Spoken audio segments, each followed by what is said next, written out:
And we're on. Okay, good deal. Is that Sarah? Sarah's here. She'll be here in a minute. Okay, so with the posted time having arrived, I will call the Finance Committee Budget Session Number 2 to order. Today is Tuesday, October 17th, 2023. And we have one item on our agenda, but it's a big one. It's budget discussions and actions regarding recommending a 2024 budget, including setting the 2024 fee schedule. And so as we proceed through tonight's meeting, Thursday's meeting, and for sure one next week, we'll be grinding our way through the 2024 budget.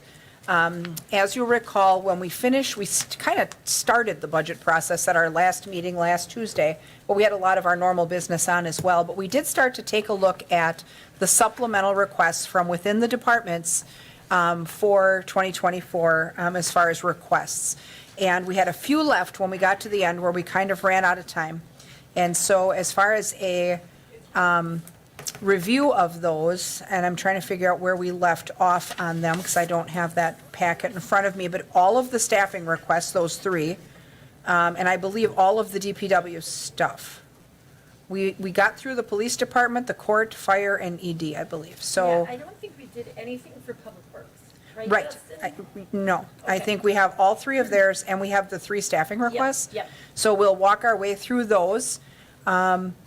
And so as a reminder, supplemental requests are requests for new spending beyond the department's current budget. So they put in for those separately. So we have three projects to consider for Public Works. The first being motor pool, which they have rated as critical. On-call expenses, they're looking to have on-call staff. They've got one as a high priority request for propane dual fuel conversion for 10 to 15 vehicles. And they're requesting additional hot mix asphalt for streets.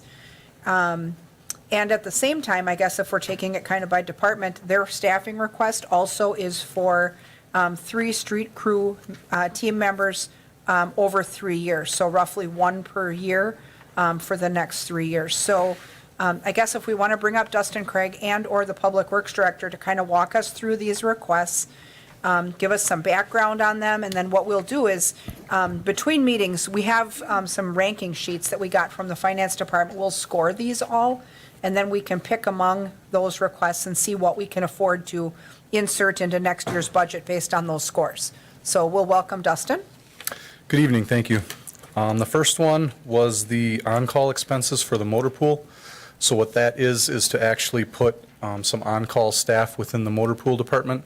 Right now, the way it works is we use the street department on-call staff, and so whenever we have another division that needs something from the motor pool, an ambulance goes down, whatever, they call our on-call person, and then they in turn have to contact the motor pool, so we end up paying for multiple people to call, and it just takes a lot longer to get the information where it needs to go and get someone called in. So the goal is, especially if we do end up moving forward and splitting divisions, we want to have on-call staff in the motor pool division so that they can provide the best service we can to all of our departments. And so then they would have their own on-call number, so all the departments would have that if they ever need to get a hold of them. And so then you would have a rotating on-call schedule, I assume, where people would be earning a nominal amount of pay while they're Yes. accessible to be called, and then they're on overtime if they're actually called? Is that Yep. how that would work? And then Yes. assuming they'd be operating at someday in 2 different buildings, that's where you'd want to have that split?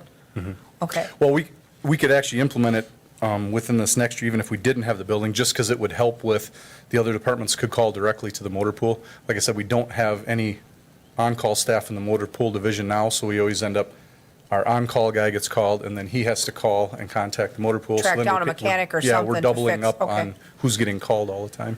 Well, and that's assuming that, at least with an on-call staff, certain people know that they need to be available, and they kind of plan for that, where if you're trying to call around to find someone and no one is available, or people are out of town, you could end up with no one to come in and fix anything. So, I mean, that's difficult. So that makes sense.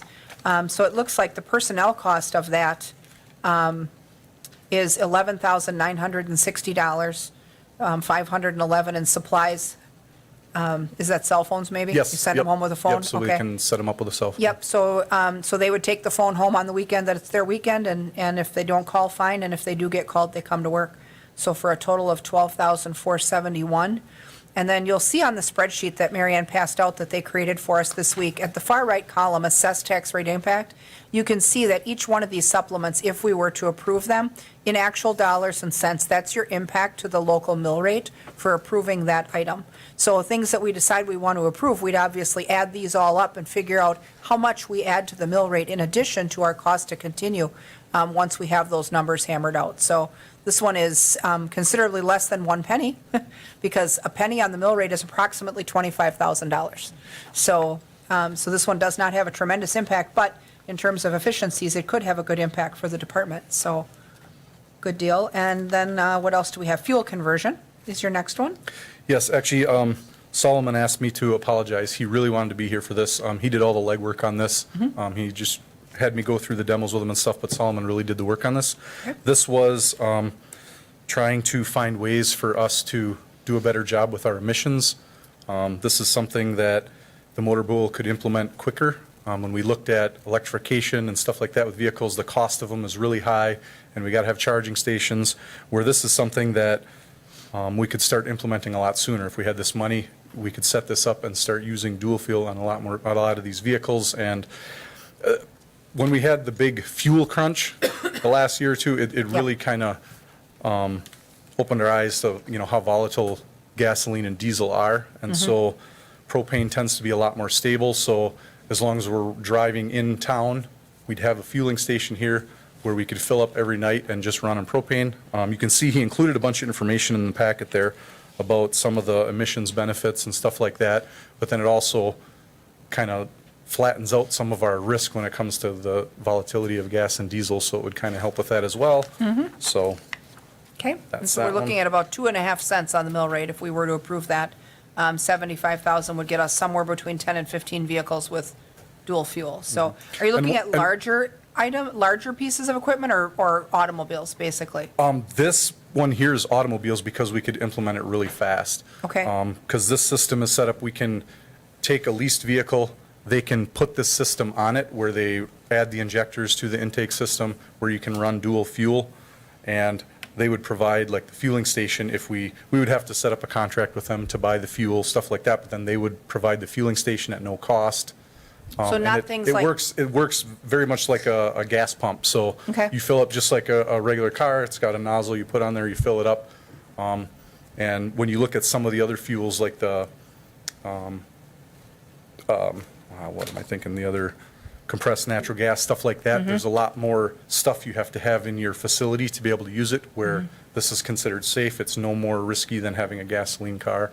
Sure. But eventually down the road, yes, they do offer this technology for large equipment, buses, trucks, stuff like that. So we're not looking at stuff like maintenance equipment and plow trucks right now? It would Not be right now, no. pickup This trucks and was things just, that- Okay, would be smaller equipment, pickup trucks, stuff like that. sure. Anybody else have questions on that? Michael? In reading the literature that was included in here, is this propane from a specific vendor? Because it seemed like it was like a low carbon propane or something like that, or had less emissions than standard propane? Well, this package was brought to us through a specific vendor because they provide the fueling station as well. Now, as far as what's different between the propanes, I can't speak to that exactly. I'd have to do some research on, what's different about it. As far, I'm not sure. Okay, so, but if we do get this vendor's conversion kits, we then use the vendor's propane supply? Correct, yeah. To do this system, we'd be buying from them, and then we wouldn't have to necessarily do a contract with them, but if we pick a local vendor, they're local, and then they would provide the whole fueling station, so we wouldn't have to build any infrastructure. They would provide it all for us. Okay. Where if you have your own fueling station, obviously, then we'd have to put in the infrastructure, the pumps, the plumbing, all that kind of Based stuff. on the cost of the Okay. project, though, that's probably something that's going to have to go to bid anyway, right? I mean, 75,000. That's, typically, that's above the threshold where you have to get alternative proposals anyway. Obviously, if there's a uniqueness to one vendor or whatever, you could sole source it, but we'd have to, that would be a bid project. So, if there's other people out there providing the same thing, they'd have to get a fair shot at it. So, Doug? Thank you. Did you run comparison? You mentioned CNG. Run comparisons with CNG a few years ago, that was a thing, and there were stations, I think Quick Trip still has a CNG refuel station at most of their locations, and it can be as simple as a compressor and utilizing our existing natural gas from Wisconsin Public Service to ramp that up, and it's equivalent to like $1 a gallon. But I mean, I'm just speaking anecdotally here. Have you done a comparison with that? We looked a little bit at some of that, like I said, with the compressed natural gas, to park the vehicle inside. Then what they're telling us is some of the vendors are saying that you had to have a better ventilation system in your building, because if you get a leak, it apparently, Fumes. leaks a lot more and creates an explosion hazard. And so the propane, the nice thing about that was that it didn't require any extra infrastructure. You could park it in the same garage that you park gasoline vehicles and stuff like that. Okay. Additional questions? Like Go ahead. more, I guess. Sure. So you'd fit 10 to 15 vehicles. Would there be any logic to potentially ordering these vehicles equipped with this as we buy new vehicles down the road, or is there an advantage to trying to get 10 or 12? I guess I don't know what to answer there as far as if we could get it pre-equipped. That I don't know if any of the manufacturers offer that. I guess I could. Well, I guess my point is you're not going to take a 15-year-old vehicle and convert it. I would assume that would not be a cost-wise. I mean, is there a logic on how old of a vehicle will attack? Well, they can do anything from basically any fuel injection system all the way up to the modern vehicle. So when it comes to a gasoline vehicle like one of our pickups, something like that, pretty much any of them they have systems for that we could upfit. Okay, thank you. And they would have to be vehicles that we already own. I mean, for a while, we were in the practice of leasing that type of vehicle and then getting them replaced on a cycle easier. But on leased equipment, I would imagine we couldn't even do something like this. We don't own it. So it's got to be on stuff that we own. We actually can do it on a leased vehicle as well. We checked with them. This system doesn't void any manufacturer warranties. Oh. There would be an additional cost when we sold the vehicle. If they didn't want to keep the system on there, we would have to replace the intake manifold that they have to drill holes in and install the injectors. So we would be on the hook to buy a new intake manifold and have it installed. That should maybe be a cost consideration too. I mean, as far as picking which vehicles they are, you're probably better off to do it on stuff you own.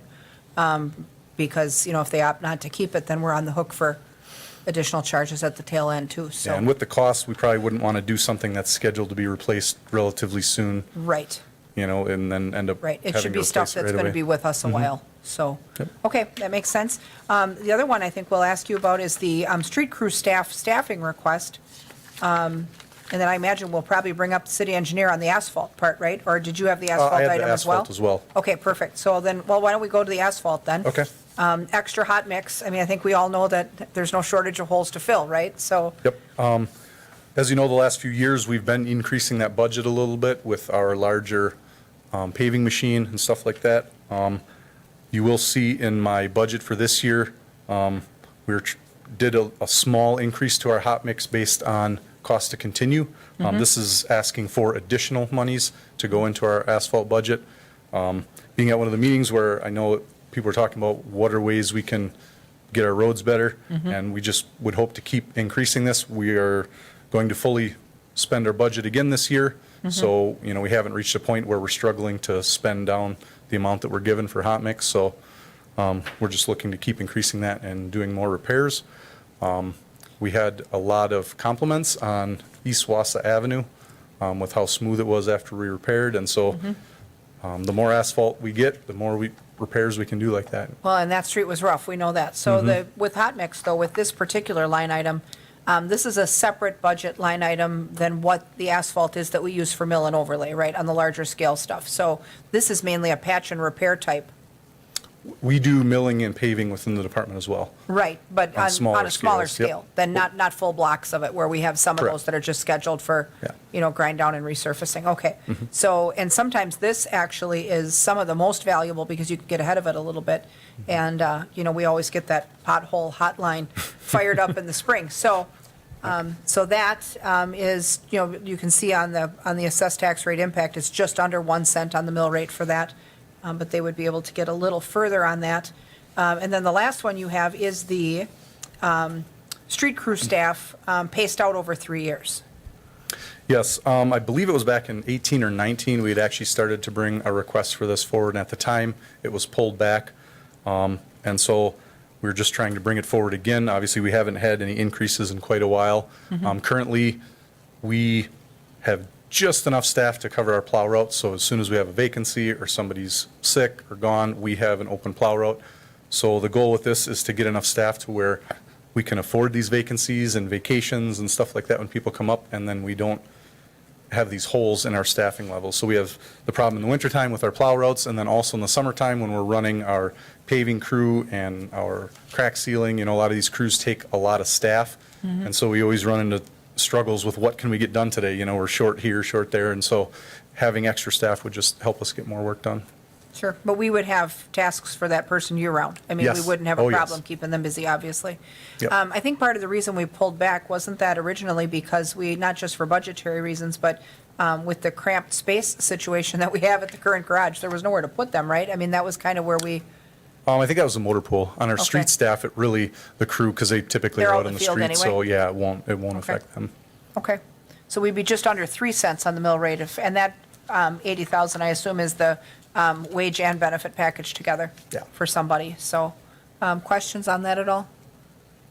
Those are kind of self-explanatory, but we'll certainly rank and score them all. So thank you for that. Thank you. All righty. The next two that we have left, we have the administrative assistant position in economic and community development. They're looking for a full-time person, partially, it looks like maybe partially funded by block grant and TID for the administrative portion of that work, but roughly still $84,500 that they would need to get someone on board to staff that department in a clerical capacity. I think that in our previous discussions, we'd identified that at one time they did have this position, but then they had done some restructuring prior to Liz's tenure, where they had eliminated that position, and then they had elevated an assistant planner and then hired an economic development manager. So they had fanned out some of those wages to create other positions within the department, but now it seems like, according to the narrative, that they're also looking for someone to keep up with the clerical work that person has always done. So we've got that. I guess, Liz, did you want to come up and walk us through the, I guess, your vision for what this person would, what function they would perform for you on a routine basis? Absolutely. I have, after I had to submit the supplemental request, I had more duties that came to light and then therefore impacted the success measures and, of course, full-time. Those supplemental grants and aids and other revenue from CDBG and TIF, those were formulated based on a part-time position, and I hadn't adjusted them for a full-time position, so we would expect more to be contributed to that. I do have a list of other administrative assistant duties.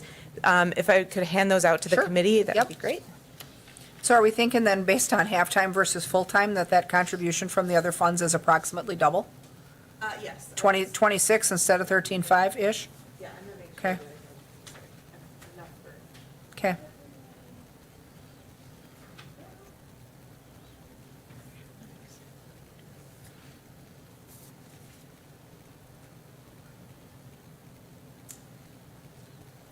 So as you can see, there's quite a long list of things that our staff is currently picking up that we would have an administrative assistant do if we were fortunate enough to be granted this supplemental request. As I mentioned, this would also impact the outcomes and how we would measure the success of the position.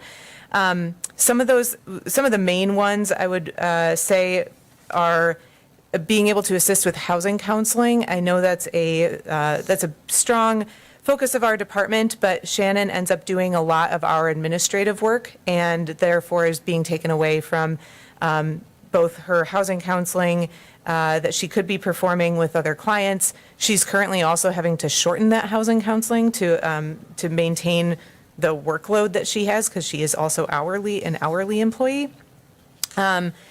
And I think, I know one of the biggest service implications for our office overall is just the fact that we are constantly out because we are community development. We are in the community a lot and in other meetings. And so having someone who can be there to take bills, make payments, understand what, where people are in their payment cycles for repayment of loans would be extremely helpful. We often have nobody there who can do that, who, when people come in at like 4 on a Friday or something like that, or in the middle of the afternoon when we're out in some other committee meeting or something like that. So the customer service impact, I think, would be very huge to us.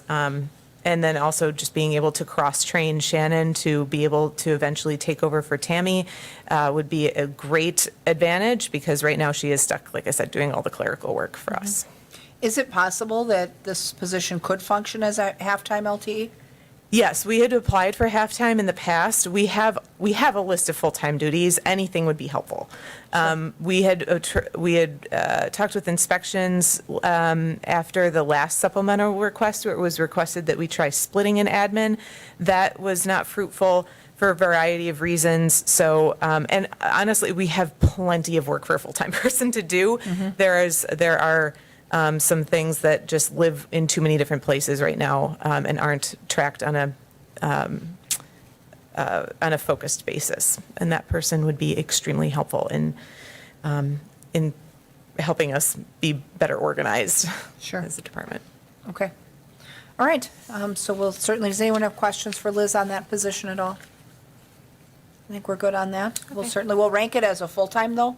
Okay. And then when we get to the nuts and bolts, we'll see where we come out, so. Beautiful, Thank you for thank that. All right, and then the next one that we had left, the last one is a admin position that would be shared between police and fire. So we'll bring up police chief to talk about that position. I think they both have some clerical and administrative needs. I know that it's been for a while that we've had no backup for the clerical person at fire. So if she's gone, she's gone. So, but talk to us a little bit also about what's happening at the PD. Sure. A frustrating challenge that there's no way for us to avoid is open records requests. I think if you look at the information, you'll see that the amount of open records requests coming into the police department are pretty staggering, as we're looking at we're estimating between 26 and 2,700 open records requests this year to our department. It continues to grow annually. And we are legally obligated to respond to those open records requests and provide those records to our citizens and our community. This is changing. We, on a weekly basis, I've now asked our clerical staff to forward all the hate mail they get with people saying, "Where's my request?" Instead of having them respond to it, I'm doing that. Because we get 30, 45 days out, people want a report or want body cam footage, and we're not able to meet their expectations from a timeliness standpoint. And the law requires us to respond in a reasonable amount of time, but they don't define what reasonable means. And my concern is, one, that we're appropriately staffed for the amount of work that's coming in open records, and two is that we're meeting the expectations of the community, and lastly, that we don't lose if this is litigated. Generally speaking, I would anticipate any litigation coming from media sources that want to do stories, and they get put in the queue like anybody else for the records they're looking for. What has changed recently is a new closet industry, which is taking body cam footage from police officers and making money on it. So Joe Blow starts a YouTube channel, finds a way to mine. There's a resisting arrest in Wausau, so they open records request all the resisting arrest body cam footage, and then they filter that through to find out if it's going to be entertaining to their viewership, and it'll get them more clicks and likes, which then translates to money for them. So we have both pro-law enforcement and we have anti-law enforcement individuals that are cashing in on the work that our staff do and the images that are captured on body camera. This isn't alone to us. This is across the nation. This is occurring. You can go on YouTube and watch our officers do what I think is a great job. And there's hundreds of thousands of people that are viewing those videos. But what I want you to take into account is 5 years ago, an open records request is, here's a document. And we word search for the things that have to be legally redacted from from that document. It's pretty easy to do, and we had redaction software, puts a black mark in it, we can photocopy it and done. But now, when we have a resisting arrest, there's 4 or 5 officers that respond. This case or this situation may take an hour. That's 4 or 5 hours of video that a clerical person has to sit and watch to make sure that if something needs to be redacted, it's redacted. So our staff are sitting with headphones on, listening to, watching the same situation through the lens of each individual officer, and that's what our obligation is. So that amount of work has continued to grow and grow and grow, and all it's creating is a backlog, and it takes longer and longer and longer for us to be able to respond, because our priority is, you know, the clerical operations of the police department. Like our whole world doesn't revolve around open records requests, but I can guarantee you all of our staff are investing, all of our clerical staff are investing time in that, as well as every officer that goes on light duty now. We don't have them doing light duty police work, we have them doing open records, and we teach them how to do that, and they sit down and do it. And I think from a perspective standpoint, you'll see in the report, we picked some other police departments just to give you context. We're very lean, and we're proud of how effective we've been able to be. We have 4.6 clerical positions. That includes 1 supervisor, Susan Lang. She's a rock star, as well as the rest of the staff. But if you look at Stevens Point Police Department, which has about 60% of the officers as we do, they have the same clerical. You look at departments that are slightly larger than us, and they have twice as many clerical people as we do. So when I evaluate, is it a case of the police department isn't effective and we need to streamline our processes? We've done that over and over again, and we're just at the point where, as the policymakers, whatever the decision is, it's fine, but there won't be any hate and discontent on our end. But understand that without additional staff, we're going to continue to have more and more open records requests. The amount of time to fill them is going to continue to grow. And at some point, we may have a court tell us that we need to do something differently. That's what other agencies have seen. And so 2 years ago, we came with a supplemental budget request. And of course, we're tied at the hip in the building with the fire department as far as public safety. And we both recognized a need for different reasons within our organizations. And it made sense to us if we had the ability to split a position, especially since it's walking across a hallway, or the ability for that work to be done at either site. It made sense for us to put a joint request forward to meet both of our needs. And I'll let the fire chief talk about his path. Welcome. Welcome. Good evening. Thanks for teeing it up, Matt. Ariel said, yes, 2 years ago we came with the same request, really the same reasoning. I would say that 2 years later, we're just seeing exactly what we had explained 2 years ago.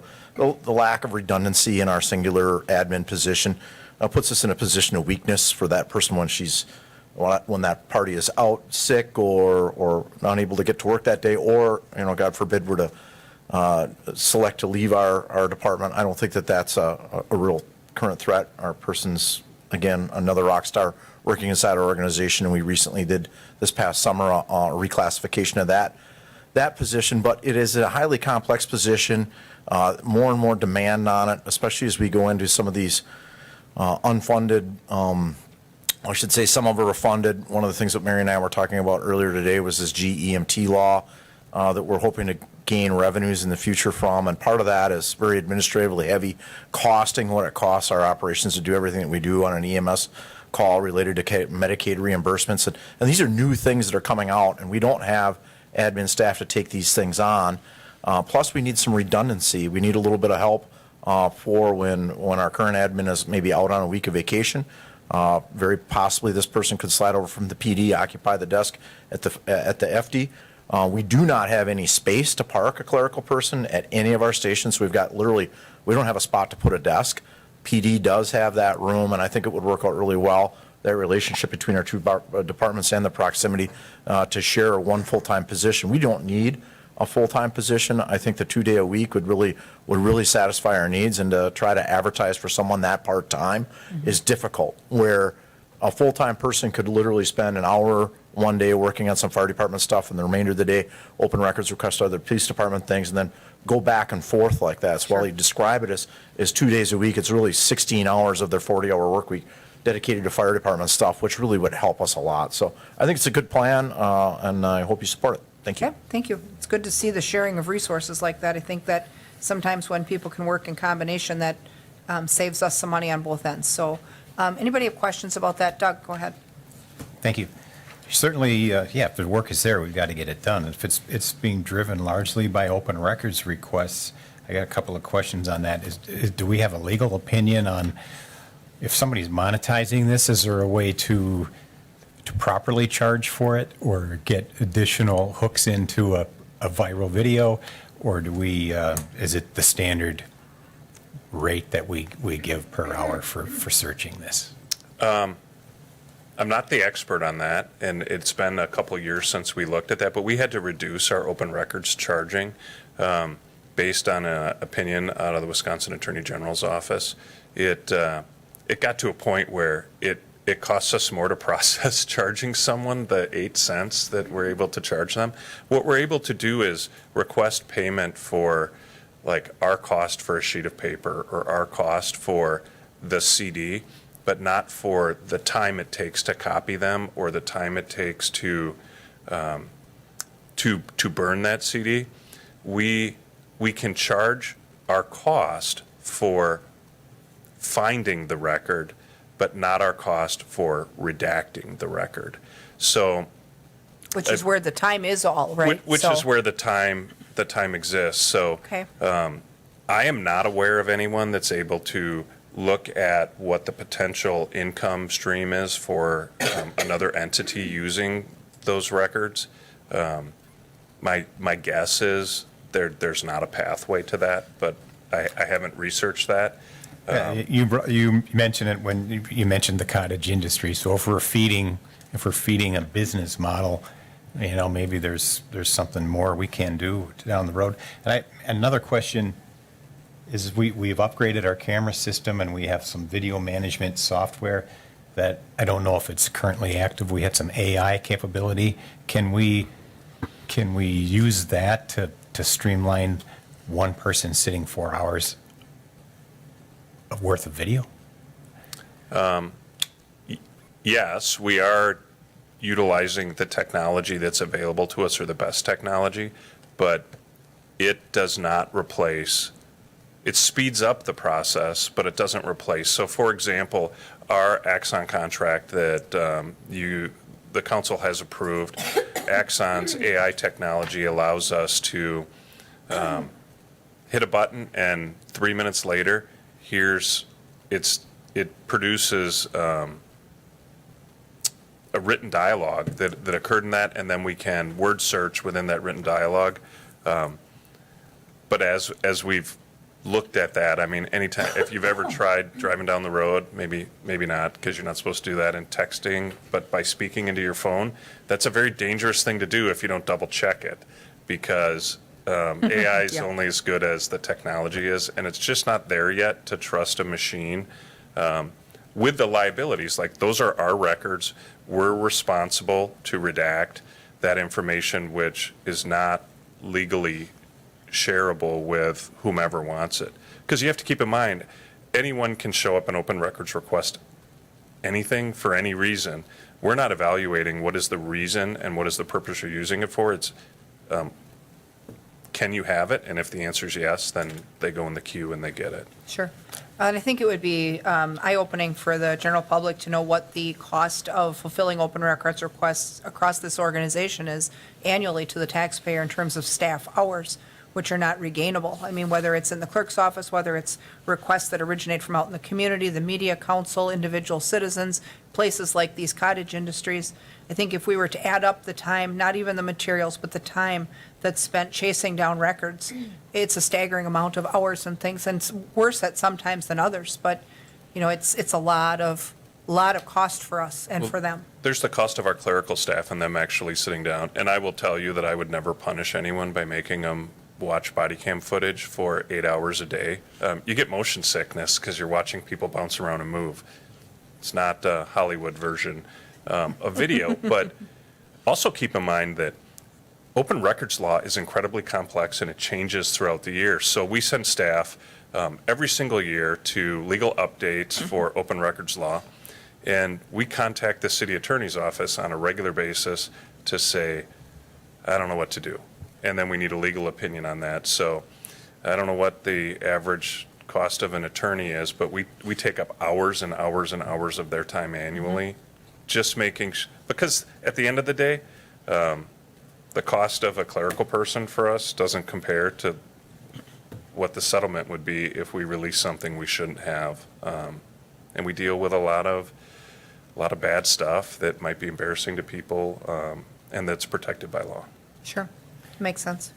Yeah, Go one ahead. last. Sure. Yeah, I think we have to deal with the workload at hand, and let's do that if we can. So, but if it's going to be an exponential growth industry, maybe there's something we can do to get ahead of it with a legal opinion and see what others are doing, just so we're not caught next year having to add another person to, essentially nationally, we could be targeted. So what do you do when you have think 60,000 requests? There's two paths, and I'm very comfortable going down both. One would be to ask our city attorney's office to give a legal opinion specifically on that and what our options, if any, are. And the second is to contact our legislators at the state and national level to see if there is legislation that can be put in place that protects police departments and municipalities from having to spend all this money, which is ultimately just giving them a product that they then publish and make money on. Sure.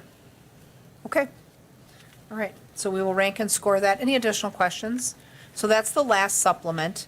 If we look at the spreadsheet that we have here, and we'll certainly rank them and see how we come out in terms of ranking. But if we added them all together as is, it looks like the total impact, is that where we see at the bottom here, 468,646? Well, net budget impact after alternative fund sources was 455,146, which is 16 cents on the mill rate above our cost to continue once we know where that settles. So, I think that's something that we'll have to be mindful of as we're scoring. But this is going to be a helpful tool for that scoring. Also, we usually kick off our budget meeting with a PowerPoint from the finance director about our budget as far as where we are starting out from and in various department areas. So did you want to walk through that next? Sure. Okay, so we'll bring up the PowerPoint here and switch to that. Awesome. Yep. So I guess, first of all, I'd really like to express my appreciation to all the departments, as part of our work. Oh, go ahead. We might be short over here. Oh, okay. There's some on the counter, too.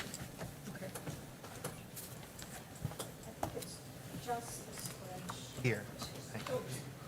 This one? The spreadsheet? Oh, I think it's just that I think I got everything else. Okay. Did you get the slides? Yeah, okay. Okay. So.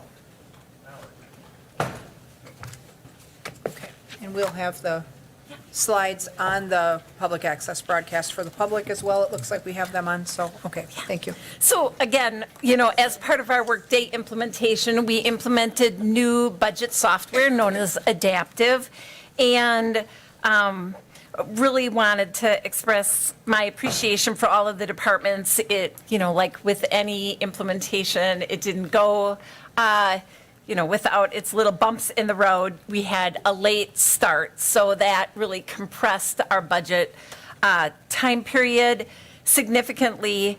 They had to learn new software, and they had to produce their budget without a lot of historical data.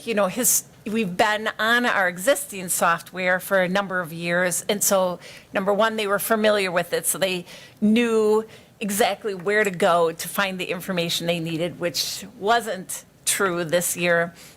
And then, because we switched software, there was not that historical reference where they could look back easily to prior years to look at trends, to investigate, what happened back in the day. So, there were a lot of hurdles that they had to overcome, and everyone was super patient and super willing to work with us, and I really, really appreciate that. When we look forward, one of the things we were not able to accomplish during the budget process was our CIP process. We spend a lot of time pushing documents around and trying to manage the CIP. And really, we just got so compressed on time that we had to forego implementation of that for the '24 budget. But we do expect, sorry, everybody, we do expect to do that implementation early in '24, so that we'll be able to kick that off and use it for the '25 budget process. And then, hindsight is always 2020. Again, we were working with a very compressed time period, and so we will be re-engineering some of the adaptive operating budget process. And I think finally, obviously we were trying to find a software when we went through the RFP process that did HR, that did payroll, that did financials. And so we had, 50 pounds that we were trying to fit into a 10-pound. And we were looking for a vendor that had as many of these modules and as many of this capacity as possible. So, when we sat down and looked, they had the budgeting software. It really wasn't clear what kind of reporting capacity would come out of that. And there are budget software that will produce an actual high-end budget document. For us to prepare our budget document, we're using a combination of spreadsheets that are linked to Word documents, and it's not, it's difficult to produce a high-end document, and it's very labor-intensive. So that was not available in the software that we purchased. So, one of the things that I'd like to do long-term is to see what's out there.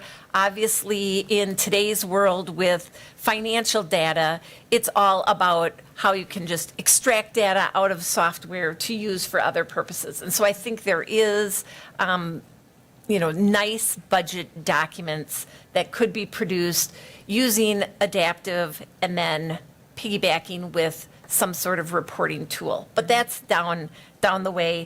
But that is, one of our goals. Then we can produce that information quicker and a higher quality document. So I guess just to kick off the '24, we asked the departments to submit a cost to continue budget. Obviously, I think, you'd have to live in, I don't know where, Siberia, to not really know all of the inflationary impacts that are going on in the world today. And so just to kind of talk about some of those influences, I think, we've already approved the health insurance at 5.1%, and we were thrilled with that rate. We had 3% for non-represented employees as a result of the Gallagher study, and that was to get them close to market. The union contracts for public safety are giving about a 4%. They have a two-phased step increase, but at the end of the year, they would have about a 4% increase in their wages. The transit union expires June 30th. Of this year, so will be something that we have to negotiate. And then the Wisconsin retirement system, while for general employees didn't have a huge financial impact on our budget, fire and police both went up more than 1%. So that, does add up. From a non-personnel standpoint, our contract with Harder's has an automatic 2% increase in recycling and refuse. That contract, I think we have through '26, maybe it goes till. Our '24 budget that we've submitted has about $114,000 increase in the election budget due to the busy calendar. Obviously, we have presidential election in '24 and council and mayor, so those, generate a lot of extra. and primaries. So a lot of extra work on the election side.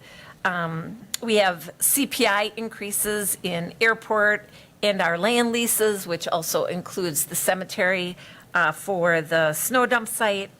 Just inflation for utilities, fuel, snow removal, audit, janitorial, and, there's other inflationary increases that were built in there. Oh, I have the election calendar in there twice, sorry.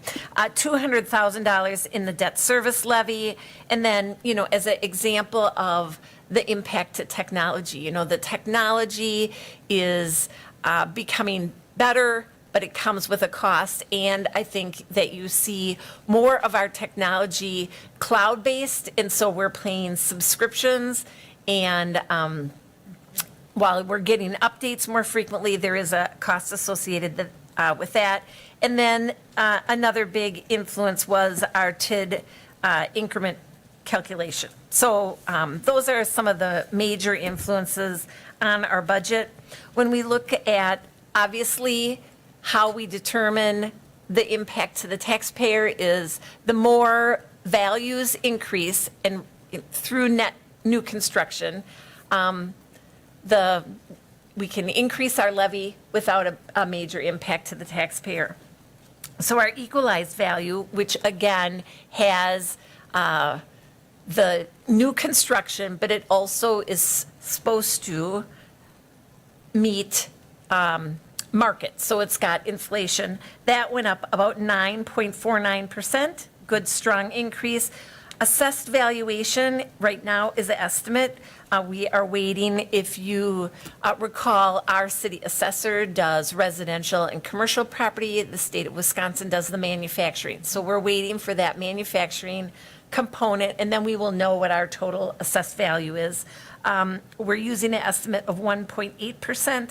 Last year, looking back at our calendar, we knew our values on October 23rd. So we're approaching that date. If things go as the past, we certainly, the assessor completed their work on a very timely basis, so we definitely did not hold up the show there. And looking at 2025, big changes coming down because no PP anymore, because the state has eliminated PP, and then we have a revaluation. So we'll have see some big changes next year when we look at our evaluation. As I said, net new construction is really what we focus on because that gives us the opportunity to pass a budget that has a limited impact on the taxpayers. We did see a strong, good job, Cody. Turn right. I always I'm driving with my husband. I'm like, turn right. I always forget to say, so thank you. So we did see a strong increase in our net new construction. Again, both for levy limit and the expenditure restraint. The net new construction is an important component on our growth where the state tries to control our growth. So you can see 4.35. 2014, it's the highest that we've had since before 2014. Well, and it's good to see that because, even in an economy that's been strained with the cost of construction and the cost of labor and materials, it's good to see that we still have that forward growth. Yep. So when we look at the levy that is submitted to you, what are the big changes in the levy? You can see that our operating levy would go from the $29,980,000 to $30,861,000, which is about $880,000. But our TID levy also has to increase by almost the identical amount, $852,000. So our total levy increase would be the $1.7 million. When we look at that increment and you compare sort of historical of have we been in a similar situation, if you look at the change between 21 and 22, the increment levy went up 1.1 million in that year. So we have been in a similar situation, but it definitely affects the affordability of our taxes when the TIF increment has to go up. And I will cover how that is calculated in a few more slides. Looking at the next slide, we can see kind of historically that 1.7 million is a 5% increase in our levy. Again, looking historically, you can see that that definitely isn't the highest. I guess I had hoped that we would have a more affordable increase this year, given the state aid increases that we got this year. But again, we'll delve into that more as we go through the slides. If we look at the next slide, you can see what's generating from an operating standpoint our levy increases. So our levy in the general fund is going up just under $300,000, which is about a 1.35%. And that's where you're seeing that benefit of the state aids. So very manageable increase in the general fund. Going through the individual funds, about a 40,000 increase in the recycling, 100,000 to community development, and we'll dive into that a little bit later. 100,000 for central purchasing, that's the fund that purchases kind of the revolving equipment, and that is reflective of those new contracts with Axon, is that how you, Axon? So we see an increase there. Capital projects, something that I personally think would be in the city's long-term benefit to try to increase the amount that we're paying for cash each year, a very minimal increase, $10,000. Metro Ride, about an $87,000 increase in local share. Debt service, $200,000. A small increase, or actual a reduction in the parking of $34, $44,000 for the airport fund. That brings you to the $880,000, and then the $852 for the TID increment. So looking at the next slide, how is that TID increment calculated? This is prescribed by the state, so there's no partial, there's really no decision process on what that levy is. It's math. It's pure following the mathematical process that the state has prescribed. So what the rules are is you take your levy before the TID. So this is your operating levy. Last year it was the 29 million. This year, based on the proposed, it's the 30 million. And you divide it by your equalized value without the TID. So it's basically ignoring the existence of the TID districts. And that's considered what they, and this again is your equalized tax rate. So this is what the state defines as your interim equalized tax rate. So you can see that it's 901, almost 902 in 24 versus the 940 in 23. So equalized, again, because of our growth, our equalized tax rate is going to go down. And of course, we're going to see the schools, the county, the tech, all talk about their tax rate going down. That's because they're all working off of equalized tax rate. And then you multiply it by your increment. So you take that interim value and you multiply it by the increment value, the equalized growth of those TIDs from the time that they were created to today. So of all of our TIDs added together, that increment value is $607 million compared to $492 million last year, and that is your increment. That is by law what you have to assess. So that's basically how it's calculated. And we go through that same calculation for the school, the county, and the technical college. We are still waiting for that apportionment to take place. By law, the tax has to be done by October 31st, the counties by November 15th, and the schools by November 10th. So that is the process that we're following. Right now, as we've mentioned in past presentations, we're getting very close to terminating 2 of our tax increment districts. TID 6 is the first one. So TID 6 with this levy, this 2024 levy that we're about to adopt, will have all of its accumulated costs. So with that now, the council has to do something by April 15th of 2024, because once we've collected all of our costs, we by law either have to close the district. So by April 15th of 2024, we would need to adopt a resolution closing the district so that this last levy, the one that would be sent out with the tax bills in December, would be the last one for TID 6. Or you can adopt a resolution adding one more year for affordable housing. So your last levy then would be 2025.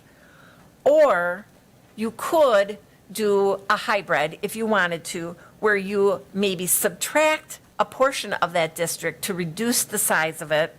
And that process, that subtraction process, would have to be approved by the Joint Review Board. And then you would have the full levy in '24 and a partial levy in '25, and that '25 levy would go to affordable housing.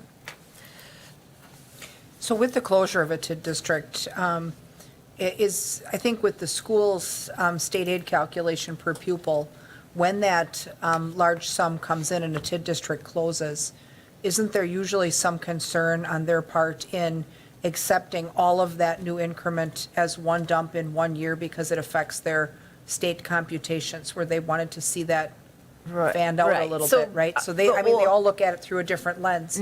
So, The old business manager at the school district always wanted notification, because you're absolutely right. What happens is the schools are made basically whole when there's a TID district, and they are compensated for that growth through state aids.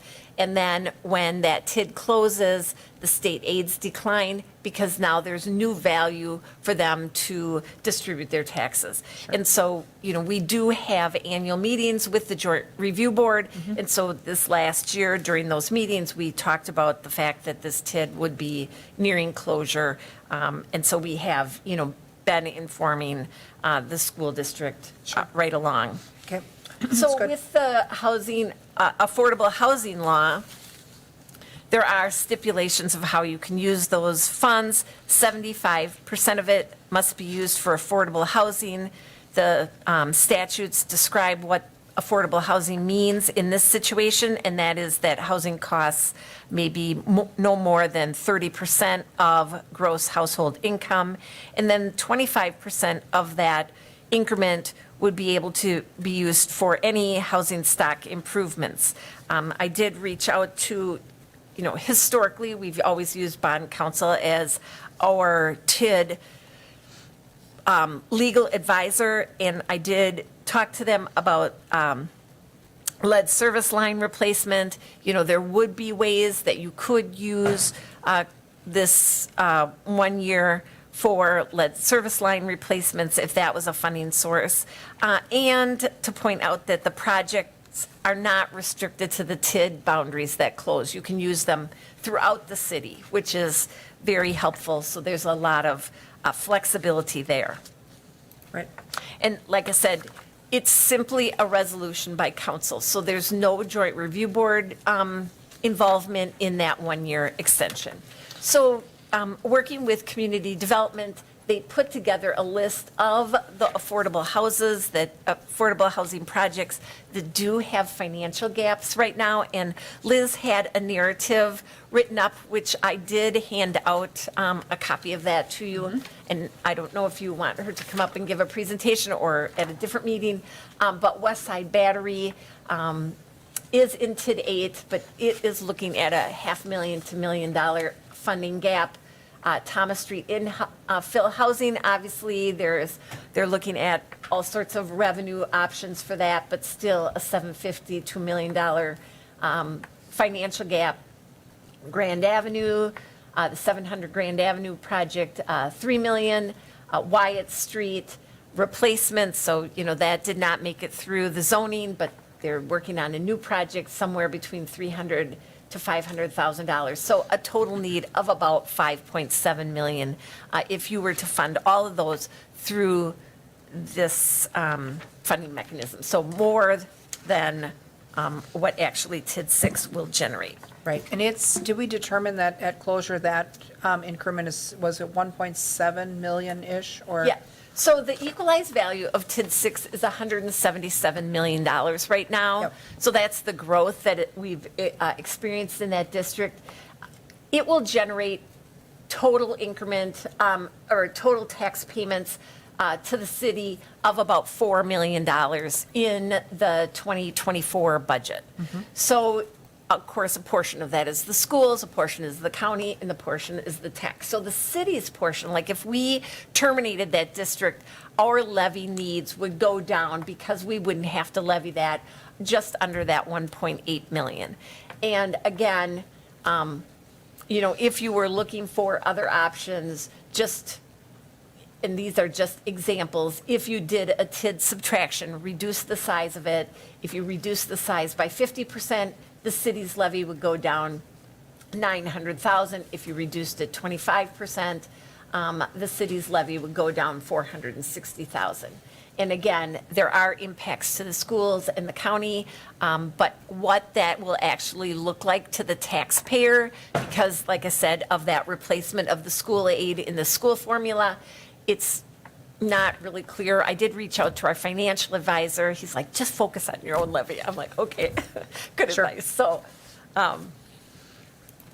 yeah, and then obviously closing the district will have an impact of where we sit on our 12%. 12%. So the state law right now says your increment value, you can't create a new district if your increment value is greater than 12% of your total equalized value. We're at 15.08% this year. After TID closure, we will be at 10.67%, so below that 12%. And if we did some hybrid approach, you can see that we still, with my two examples, would be over our 12%. Sure. I mean, that is a question that we're going to have some meaningful discussions about in here, between the end of the year and April, so that we can decide what we're going to tell the state. But, I also think that it's important for us to weigh the impacts. I mean, obviously, we have three choices. It's keep it open, retain the full amount, create this hybrid approach where you retain part of it, return part of it to the taxing jurisdictions, or close it entirely and let all of the revenue go back to all of the taxing agencies, our general fund included. And so, I think that's, we have in the past claimed that extra year of increment, and I think maybe it was on TID 2 most recently, right, where we did Yeah. the Blanker townhomes and things downtown. So we really did a rebirth in a neighborhood just a few blocks up the street using that reclaimed dollars. The situation that I think that we find ourselves in as a council and as a community, though, with affordable housing, is we have invested an awful lot of increment, or a lot of ARPA. We still have gaps on some projects that we know that we want to see take flight. But we also are in a situation where politically, as a council, we have asked for affordable housing projects and demonstrated the need for those. Yet, most recently, the Wyatt Street project could not clear a simple zoning change. And so that's where I find myself having an internal struggle about retaining increment toward that purpose. If those projects are going to hit a brick wall every time there's opposition from a couple of adjacent neighbors, we will never move the needle on affordable housing. And so I think that requires our entire council to do a little bit of soul searching as far as what we actually feel we need to do. And, before we reclaim that increment and then not use it or are not allowed to use it because, when we get to the end, we vote the wrong way.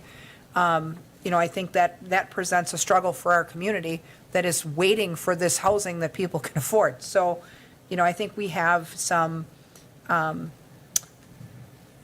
in-depth discussions that we'll have to have here as a committee before we decide what to tell the state. But I'm glad you brought this up now because it is a key component of our 24 budget and it's a big part of the 25 budget. So, and it affects, every other taxing jurisdiction, all of whom I think would want their money as soon as possible.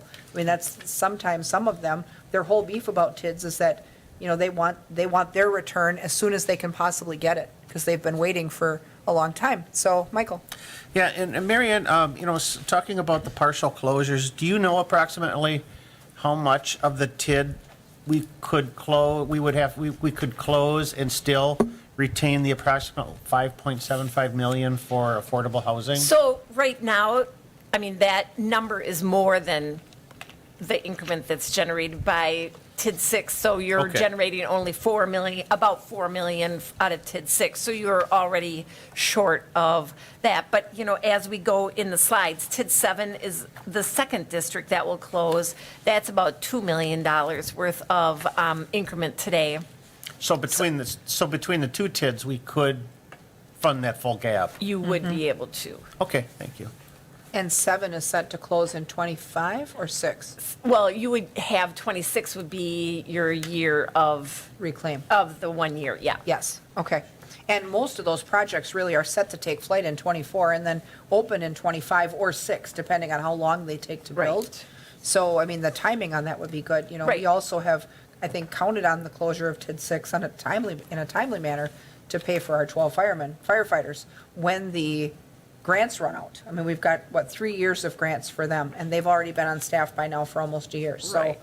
And I did also ask Quarles about, so if you did have, let's say, a cash flow issue, as you were just bringing up, where, let's say you had a need for affordable housing because there was some gap, and there was a timing issue where we hadn't quite gotten to 2026 yet, you could borrow money and then pay off, you know, as long Like on as a you had one-year note adopted or that something. resolution. Sure. Right, even though you had to wait that year, you could then pay it off with Sure. that 1 year continuation. And that would be considered use for affordable housing. Short-term in the gap eyes financing. of Right, in the eyes of Right. Quarles. And we would have to, I mean, like you said, be sure that we secure a voting commitment from the council that they're not only going to Right. support the capture of the extra increment, but that they're also going to use it Right. And that- appropriately. Right, So- and that April 15th deadline really is designed because the state is doing their work to establish equalized values in August, and they need to know, where is that equalized value going to lie? Is it going to lie in a district, or is it going to lie outside of a district? And it coincides With with their when schedule. the assessor is turning in information, and so that's really, it's a very hard date. There's no like extension Right. opportunities on So that we date. really should start that discussion in earnest in the committee, probably to January, February for sure, so that we have some time to mull that one over, because I think that's going to be something that we're really going to have to puzzle on. And, you know, it's going to maybe even require, you know, us to network with our peers, because obviously the members of this committee are not the only ones making that decision. And I So- would say, if you thought you were going to do a subtraction, because, you know, there's work involved, obviously, again, that process is dictated by the state, and you have to, you know, do publications, and so, you know, I think you need 60 days to accomplish, and the work involved in looking at the map and securing, well, what property is, for example, in TID 6, you know, it goes all the way up to all the car dealerships, On County by Unit. Fleet Yep. Farm, and so, you know, because you have to have a contiguous boundary, so there's, you know, homework that would need to be done, so you definitely want to give yourself enough time to do all of that homework before April 15th. Right, and there is some uncertainty with that, because there's no guarantee that the Joint Review Board would say yes. I mean, there is some urgency on the part of at least the county with the task force they've recently formed to reclaim their increment shares as soon as possible. So, I mean, that's not an automatic for us. I mean, that's a lot of legwork, and we don't know what they would say. So, but I think we should definitely start those discussions. Once we get the budget finalized, that's going to be something that we're going to have to grind our way through pretty quickly. So, Question. Oh, go ahead. go ahead. So if we give this notice and we declare it closed in, our desire to close it in April, when does that 12% limitation hit? Is that the 31st of December?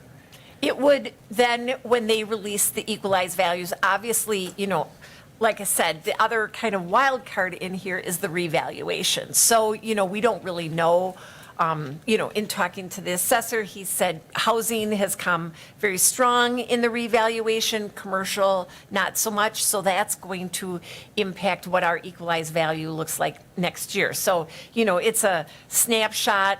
You don't really know until the equalized values are released by the state on August 1st. That's the preliminary release, and then August 15th, I think, is the final release. And that's when you know whether you are under or over. Well, and Okay. so by the time we get that answer, we kind of have to err on the side of caution if we want that, if that's our goal, because by the time we find out, we will have already made the choice, right? So. Right. There's no going back on the choice. You make the choice and you live with the result, but, So Go to ahead. follow on to that, if we went the other choice to extend it for affordable housing, when would we be able to start spending that affordable housing money? After April or 25? In 25, Okay. right. Unless you did some sort of financing plan like I was suggesting where you Yeah, borrowed yeah. money and then and repay yourself. repay yourself. Yep. Okay, that makes sense. Thank you.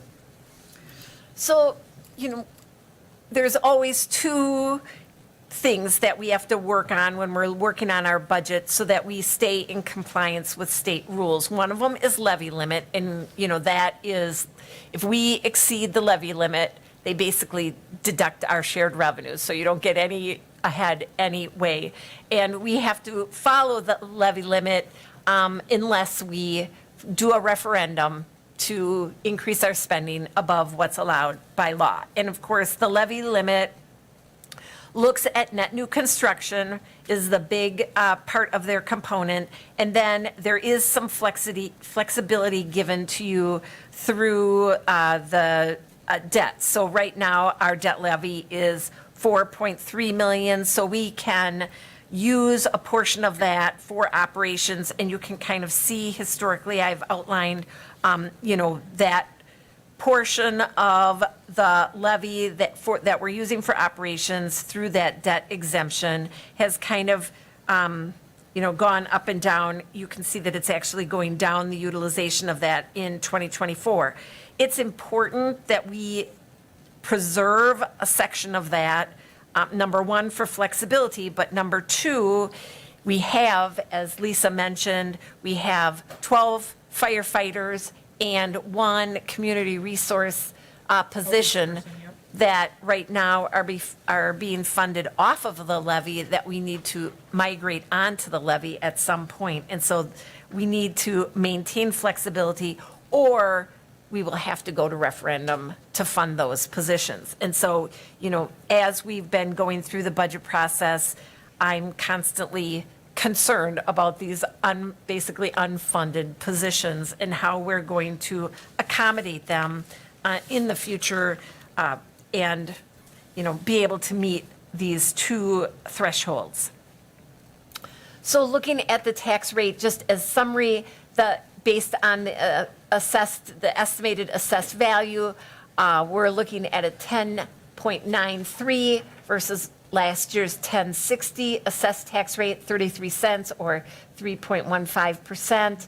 And like I mentioned, equalized value would be going down because of the growth from net new construction and the inflation or appreciation of properties that everyone is kind of noticing as far as the housing market for sure So is then, concerned. I guess for the folks that watch us do this process, where we're at with the assessed tax rate and our forecast of this, 3.15% increase, right now without any supplemental spending, that really is where the rubber meets the road. Yes. That, we're looking at that. So $33 per 100,000. $33 on a $100,000 home. I mean, that's really where, Yep. I think that's the number that they all are interested in following, and then recognizing that we just had a worksheet that said if we approve every one of the supplements, we add 16 cents to that. So I think that's where we have to be cautious with what we approve on the supplement side. We can't just give them all. I mean, we really need to score those hard. So, especially where it adds workforce. That's where we really need to, that's the ongoing expense. So, but I think that's really what people are most interested in when they look at their bill. So just to point that out so that that number stands out. And I guess a positive is that, we've seen good growth in the general fund. We have a strong general fund, and, we're always looking, and you'll see all the other funds. I kind of talk about, well, what kind of reserves do we have? Obviously, budgets are estimates, and we want to make sure that, if we miss an estimate, and obviously for the general fund, the biggest budget buster is Mother Nature and major storms. Snowmageddon. Right. Like that year. when- So, Yeah. But this is a positive that we do have a great, strong fund balance. So when we look at the general fund, you can see that, our two main revenue components that are funding most of our operations are property taxes and grants, the shared revenues and transportation aids, those kinds of things that we get. So we're at 51% funded from property taxes and 28% in intergovernmental grants. Last year, we were at almost 55% was property taxes for the general fund and 24 for grants. So you can see the impact that those increases in shared revenues has brought us. And also, I think this really highlights our lack of diversification. So, we've talked about diversification of revenue over the years, and some of the strategies that other communities are using. Obviously, stormwater, is used pretty heavily. There are now 37 communities in the state using wheel tax. Eau Claire just implemented theirs in 2023. Appleton, Beloit, Eau Claire, Green Bay, Janesville, Madison, Manitowoc, Milwaukee, Sheboygan. They're all have implemented wheel tax. So, this is when we look at our tax and we go, it's high compared to other communities. We gotta think apples to apples. We don't have stormwater. We don't have refuse and recycling Right. off the tax roll. We don't have wheel tax. We are relying solely on property taxes. So it's unfair to compare us to some of our peers because it's not apples to apples. And, go Well, ahead. that's an important discussion because a couple years ago, the council removed or gave itself the ability to create things like refuse and recycling off of the levy, to get them off the levy, to create a stormwater utility. The SISM committee in the last year or so has asked the engineering department to develop some information on what that would take and what that really would look like for us. And so I think we're interested in knowing more about that, more so than we have been in a long time, recognizing that, the last time we went to referendum on those two items, no matter how robust an effort we made in terms of public education, those things were voted down because people see them as an additional tax, not realizing what the impact to the mill rate is when those things exist separately.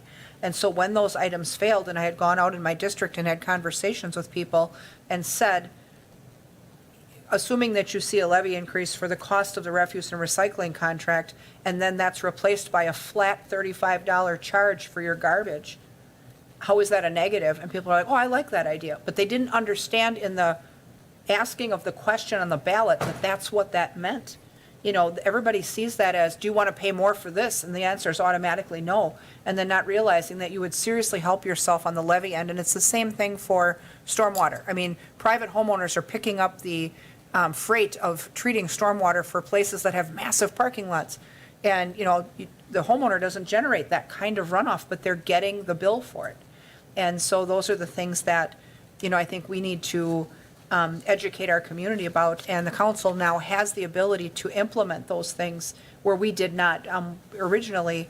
And when we talked about refuse the first time around, we talked about the fact that if you have a, flat fee for garbage, whether it's $40 a year or $50 or whatever it is, right now, the way people pay for their garbage is if you own a home that's worth, $300,000, but you produce less or the same amount of garbage as a house that's worth $100,000, you're paying 3 times the amount to get rid of the same exact garbage.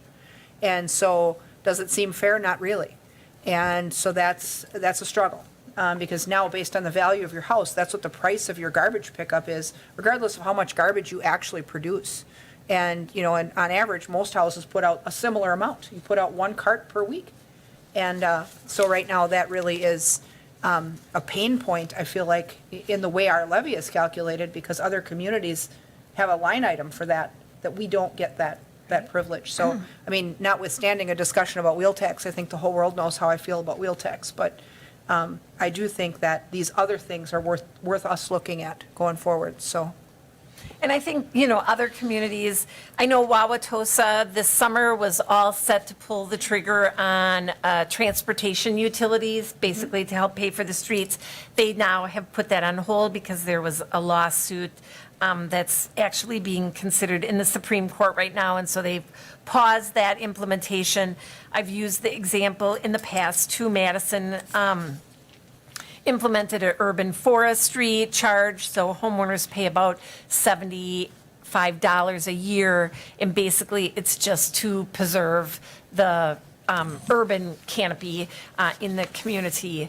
So, I think our lack of diversity in our revenue sources does put pressure on that bill on an annual basis, but costs go up and demands for services don't go down. And so, there's not a lot of options then for us because we don't have any other revenue options. So if we look at our general fund revenues, I pointed out before, you can see that the levy is only going to be an increase of about 300 for operations in the general fund. Again, you can see intergovernmental grants up about $2.6 million. License and permits, pretty flat this year. Fines and forfeitures, a slight decrease, again, based on collections. With our new financial software, we do have some, coding differences that maybe we need to tidy up. That is on my list of these, defining what is a public charge versus an intergovernmental charge. Like, to me, a public charge is a charge to an entity or to a person, like a parks fee. Like user fees. Right, and an intergovernmental charge would be if we're charging the Wausau School District for crossing guards or resource. whatever, Yeah. yes. So I think when this was set up, we've got some problems in that area. That's on my list of corrections. So we're really seeing, if you look at those two, a net change of about 200,000.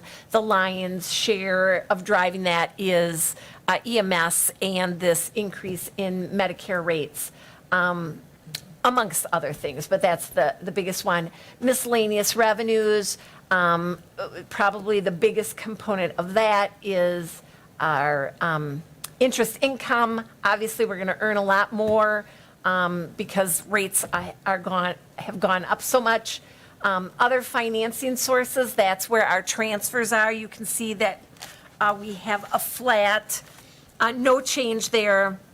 Our 23 budget was built on 146,000, 355 coming from room tax, 1,590,000 coming from the water utility, 485 coming from the sewer utility, and this budget relies on that exact same amount.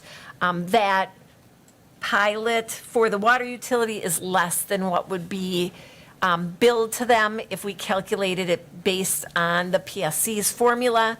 So to achieve a static amount, we would need to approve a resolution again before the end of the year, setting that pilot for '24. Right, and so our motivation, I guess, in trying to improve the financial health of the utility the last couple of years has been to hold that steady at a fixed amount and not allow that to increase with the rate of everything else, right? So, Yep. yeah, so assuming that rate's static, that's where these numbers are built in? Okay. Yep. Okay, changes in state aids, as I mentioned, shared revenue went up just under 1.2 million. Our expenditure restraint went up about 30,000, about 70,000 in transportation aids, and 4,000 in our municipal aid payments. So a lot of great changes in our budget this year for 2024 in state aids, which is great news. Yep, that was a great day in Wausau Yep. when we heard about that, so. So we talked about the levy limit and the restrictions there. The other one is expenditure restraint. So expenditure restraint is that $1,180,000 grant that we get by controlling the increase in expenses in the general fund and the growth of our levy in other funds. So we are so lucky. This definitely goes on the gift side of the ledger. So because of the shared revenue increases, the state basically said, if you qualified for expenditure restraint last year, you're automatically going to be eligible for the 2024 budget, and you're going to submit your 2024 budget for the general fund and these other levies, and that's your new base. So they're not looking at the growth this year. So one of the strategies that I did was I took the SAFER grant, the ARPA grant, and the grants, the Beat Patrol and the VOCA. All of those were basically running outside the general fund. And generally speaking, your revenues equaled expenses, so we didn't have to levy for those. And I have moved them into the general fund this year so that our growth, that base, will include them already. Other communities, like the city of Brookfield, who got a SAFER grant, they had to take a year off of expenditure restraint. And they didn't get a payment one year to actually bring on those new firefighters, because there's where the levy limit, you can have a referendum, there's no way out on an expenditure restraint. So your referendum does not help you with your expenditure restraint. It's just the pure math computation. You either make it or you don't. And so that, when we have to bring those on board, they will already be in our general fund, because we couldn't add them to the general fund before because the expenditure restraint didn't allow us. And because we had a special revenue, we could classify it legally as a special revenue fund. So those are coming into the general fund. So when we look at our general fund expenditures, you're going to see that those are, especially in the police and fire budgets, those now are reflecting these grants. And so those budgets went up more than, some other departments. So I think again, that is huge, though, for our planning. it is. In terms of us being able to absorb those positions into our normal department budgets when the grant funding runs out, which has been our goal all along. Right. Was to, ease into all of this. To build that new base is huge for us. We are so, so lucky. Definitely. So again, SAFER, about for personnel in the 2024, 782,000. The ARPA positions, about 410,000. And VOCA and Beat Patrol, about 500,000. So we've added those into the general funds budget. Perfect. So those grants are counted as revenue in the general fund? Yes, yep, and Awesome. expense. So about 1.8 million of expenses and about 1.6 million. That's another reason why our grant money in the general fund, when we were looking at revenues, went up, because about 1.6 of these. So Beat Patrol and VOCA have a local share. And so, that we were already funding out of the levy, but the adding these to the general fund budget. And VOCA, again, I know in talking to the police department, it's a 3-year funding period. And so our next funding period starts fourth quarter of 2024. And we have been warned that there's going to be, more competition for money there. And so we've taken that into account in this budget. And Beat Patrol is, I think it goes to the top 10 most violent city. I don't want to say that. Well, That's something to be to proud of. qualify, you have to have a legit need. Yeah. So, let's just say. And that has been, basically, they've been giving us $121,000 a year. Not that I'm complaining, but as our costs for those personnel go up every year for health insurance, for retirement, for inflationary, we're not getting more. So every year, the levy has to go up a little bit for those. But we're now have those in the general fund so that if we lose funding, we don't have to try to absorb those in for expenditure restraint. Right. Excellent.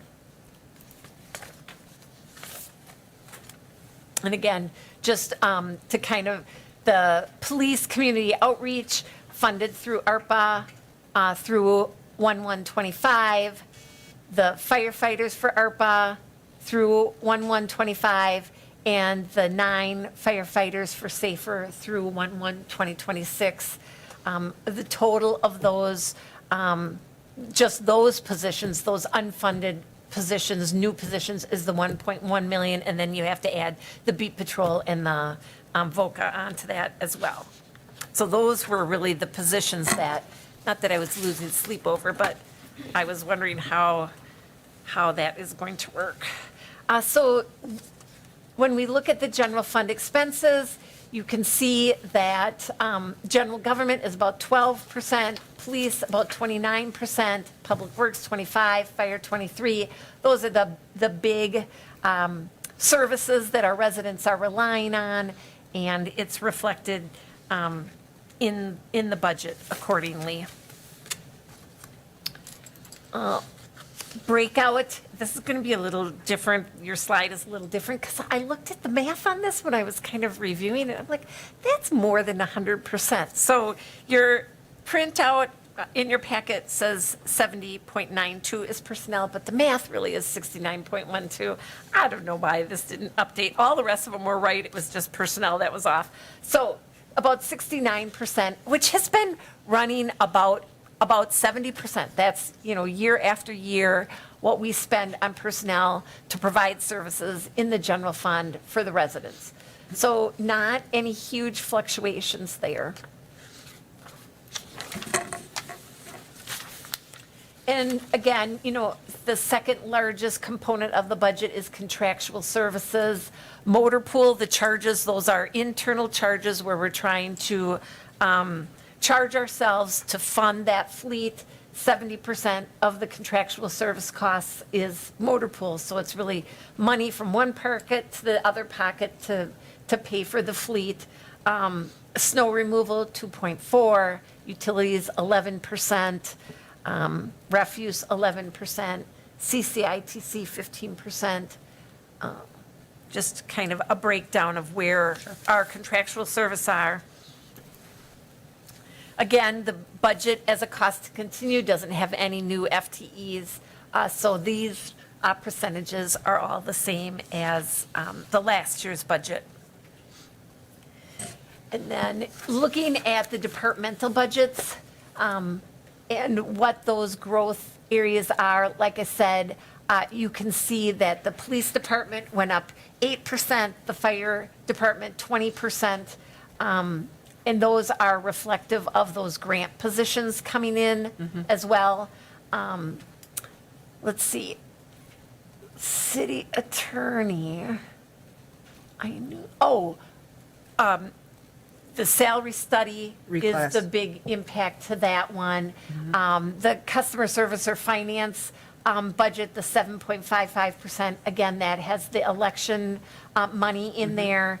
But I think, when you look at a 5.1% increase in health insurance, a 3%, 4% increase in salaries, these increases are very reasonable.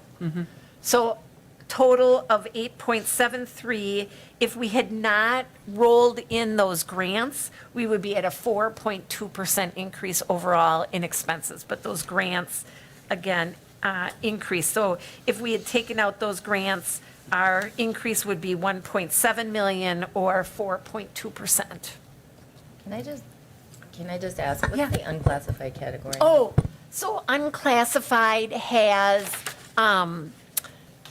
what we used to call the promotions budget. It also has emergency government. We're paying $10,000 a year for to the county for emergency government. And then the university, is the mayor? We have a contract with Madison to have their graduate students come and help us with some projects. It's like $25,000 a year over a 3 or 4 year period of time. And then the promotions budget pays for all of our memberships. It pays for our annual picnic for employees. It pays for all of our promotional T-shirts, things like that. It pays for the newsletter production. Those are the big components of that. We used to call it of unclassified now. Yeah, unclassified general government.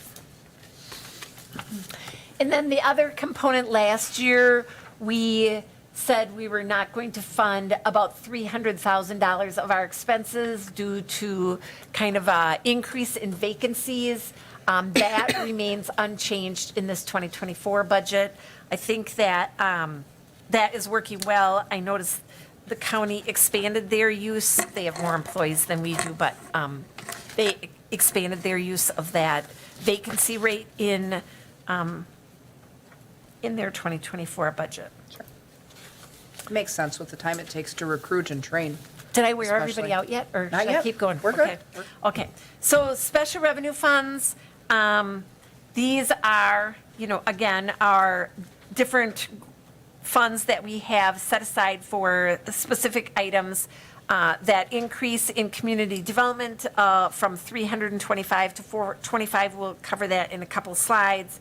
The recycling, I think that was a $35,000 increase in the levy. Animal control, status quo, and the rest of them don't use levy. Room tax, if you recall, the lion's share of that is managed by the Room Tax Commission. What I've got budgeted in there, about $1 million of revenues, which I think is somewhat conservative, that has the city's room tax that we can allocate out and the CVB contract, which is a long-term contract. And then the Room Tax Commission does the allocations. So when we look at the levy for community development, we had, as Lisa pointed out earlier in the meeting, some change up of staffing in community development, and that change up created more demand for levy that kind of went unresolved, I'll call it. And also, for example, the CDA used to fund a portion of the director's position, and that no longer exists. So we've had this gap, I guess, in what we are funding and what we're not funding off of the levies. Obviously, the planning positions are levy funded, and with the increase to 2 positions, that put a higher demand on the levy, and we've always covered 100% of that planning budget. As Lisa pointed out, there was rearrangement with the ED position, and that position really was not, and that ED consists of the director and the economic development coordinator, or whatever that position is called. And so we had a portion of that was unfunded from the levy. Obviously, they're tracking their time, and they do basically bill the TID districts for their time, and that helps cover that unfunded portion. But our goal has been to kind of close that gap. So you can see that we really were not making any headway on that the last few budget sessions. So we were at 59.6 coverage in 2021. 2022, that remained identical. We made a little bit of headway in 2023 and got it up to 63%, but that dollar amount is increasing then because the costs are increasing. So I did put $100,000 in there in the 24, which did actually move the lever a little bit. We're now covering 75% of that, and it did actually decrease that funding gap, but that was just an arbitrary number, that 100,000. But, I definitely know that that has been a goal of ours. So again, I just did Yep. the 100,000 as, Well, and so part a of the way number. we got to this gap, really, I mean, in addition to the CDA's contribution, was that the salary from the position they eliminated was not even close to the salary of the person or persons that came later. And Right. so I think it's important for us to recognize that this gap, well, I guess if we fund the new position is funded by the levy, so the gap doesn't get any worse. But, we then definitely are adding workforce in that department. And, I think one other thing that, I think we should look at is, that's an admin position. There's other admin positions that were requested, and the salary between the two is dramatically different. I guess when we try to rank the supplements, admin work, not that admin work is admin work, but at the end of the day, how can there be a $24,000 difference between the admin in one department and the admin in another that two are going to share? I think, it's important that we, I get that you have to pay a decent wage and benefits to get somebody, but this is a whole lot of money. So Liz, do you have an answer for that? Yes, so that was including salary and benefits. And I worked with James and Bob to put that together because I know both of them had requested admin. But is this admin 3? What Yeah. level are we? So you're looking at an advanced level admin. That was the admin that we had before, was an admin 3, I Okay. believe.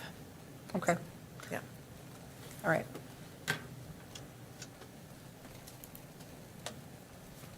So then, again, just kind of circling back to the room tax bylaw, we are basically capped at what we can allocate out. So again, we can allocate out no more than $444,133, and I basically kept those room tax allocations identical to our historical allocations.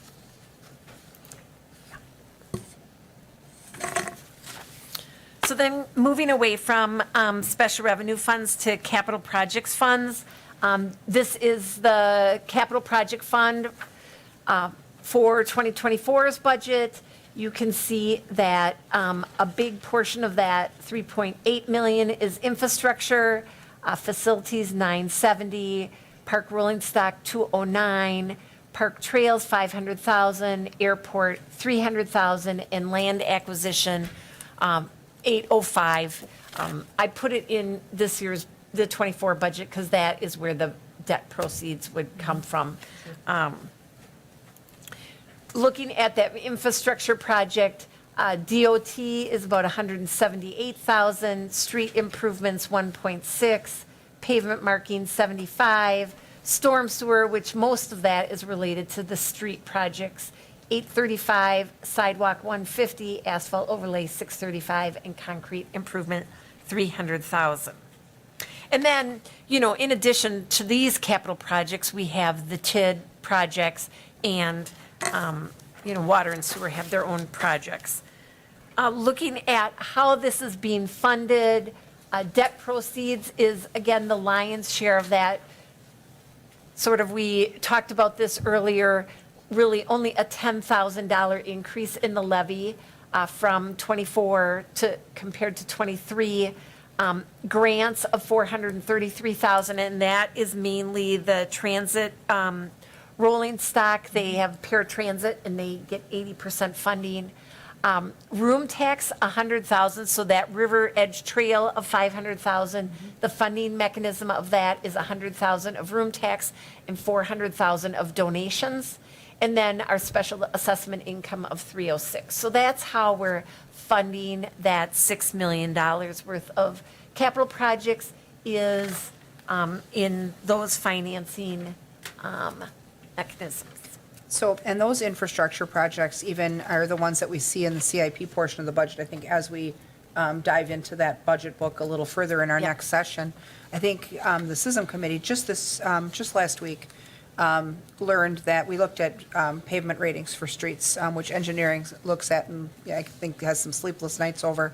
And we're just told that, obviously there's a 1 to 10 scale, 1 being gravel, 10 being a brand new street. The city of Wausau and the city proper has approximately 40 miles of in-town streets that are rated at level 2 and level 3, which are in desperate need of work.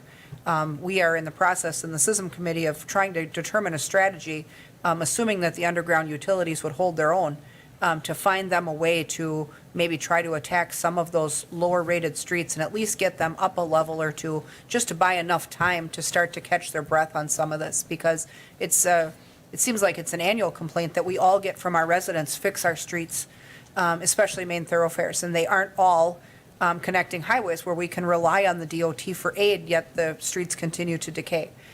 So that is, even with a budget like this, you really don't get very far. You're not even close to getting the 40 miles of the poorest streets that we have out of this.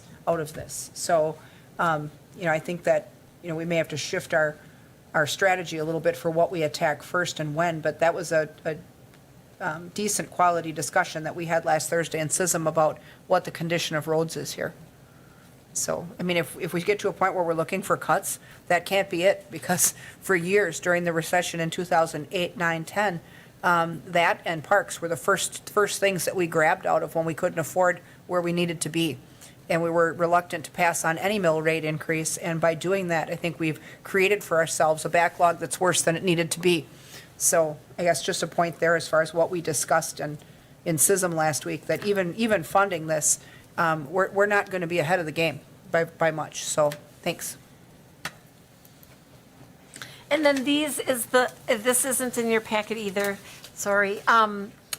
These are the deferrals that didn't meet the capital prioritization. The council chambers video and room upgrades still is unfunded at this point. All of the park projects, the tennis court replacement, the parking lot reconstruction, playground improvements, those did not get funded.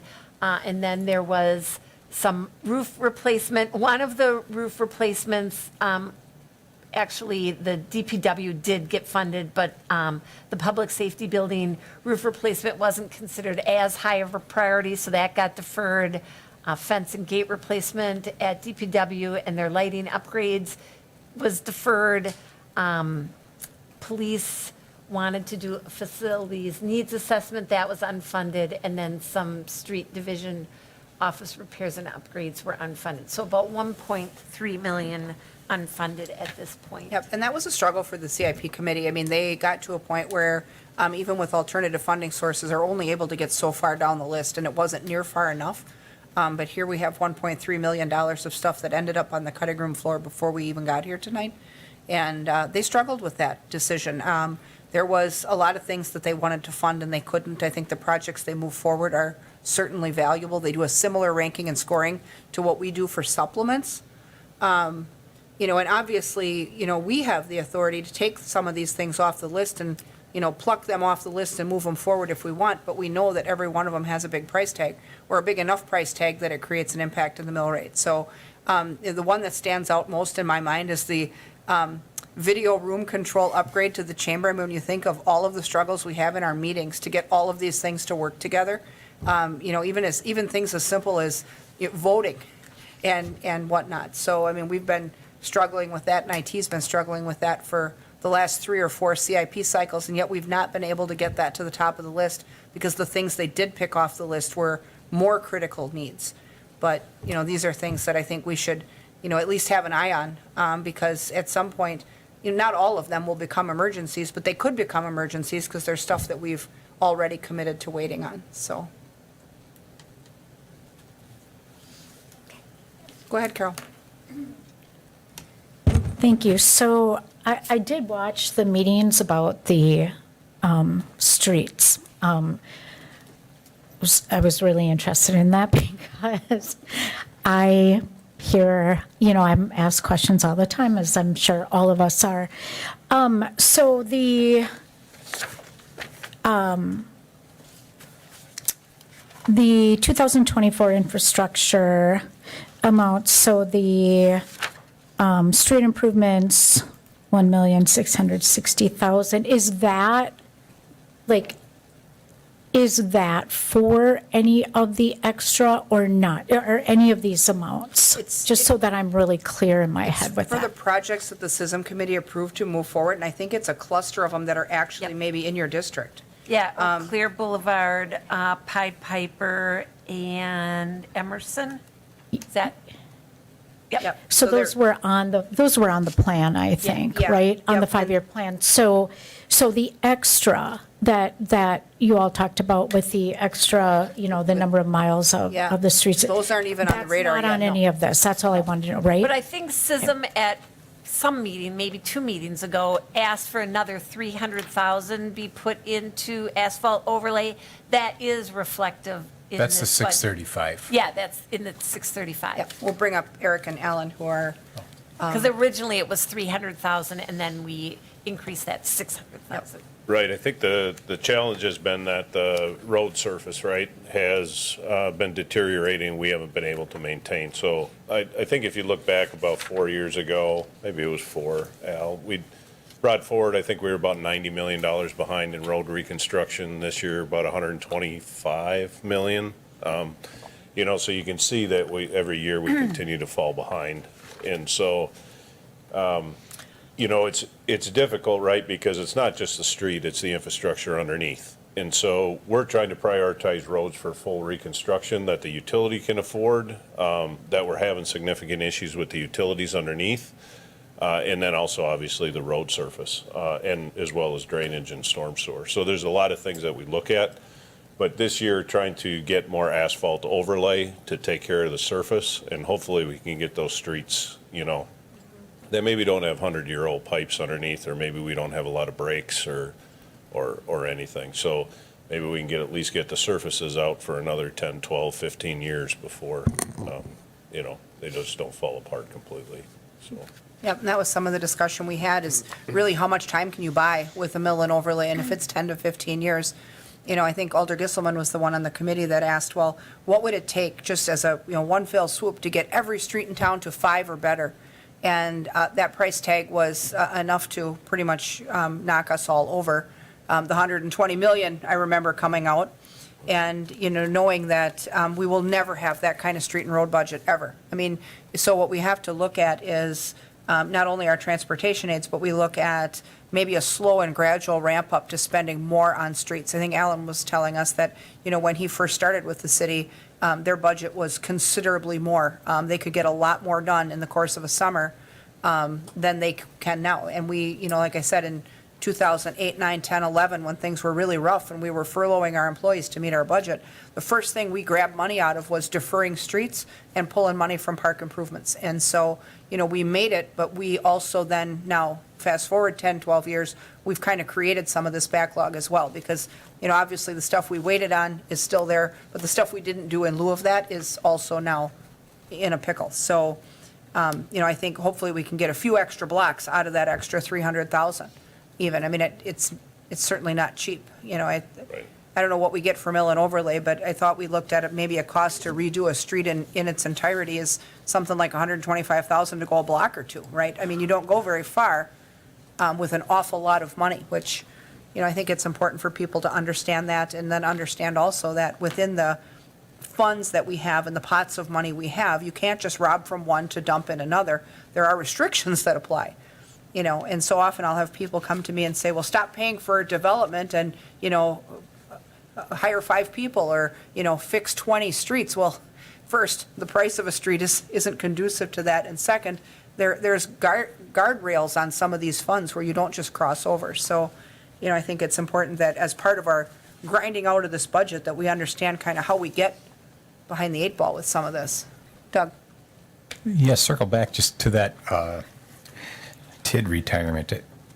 There's a certain amount of infrastructure we can use TID for, is that correct? Is there any strategy potentially with the retirement of some of these TIDs that we could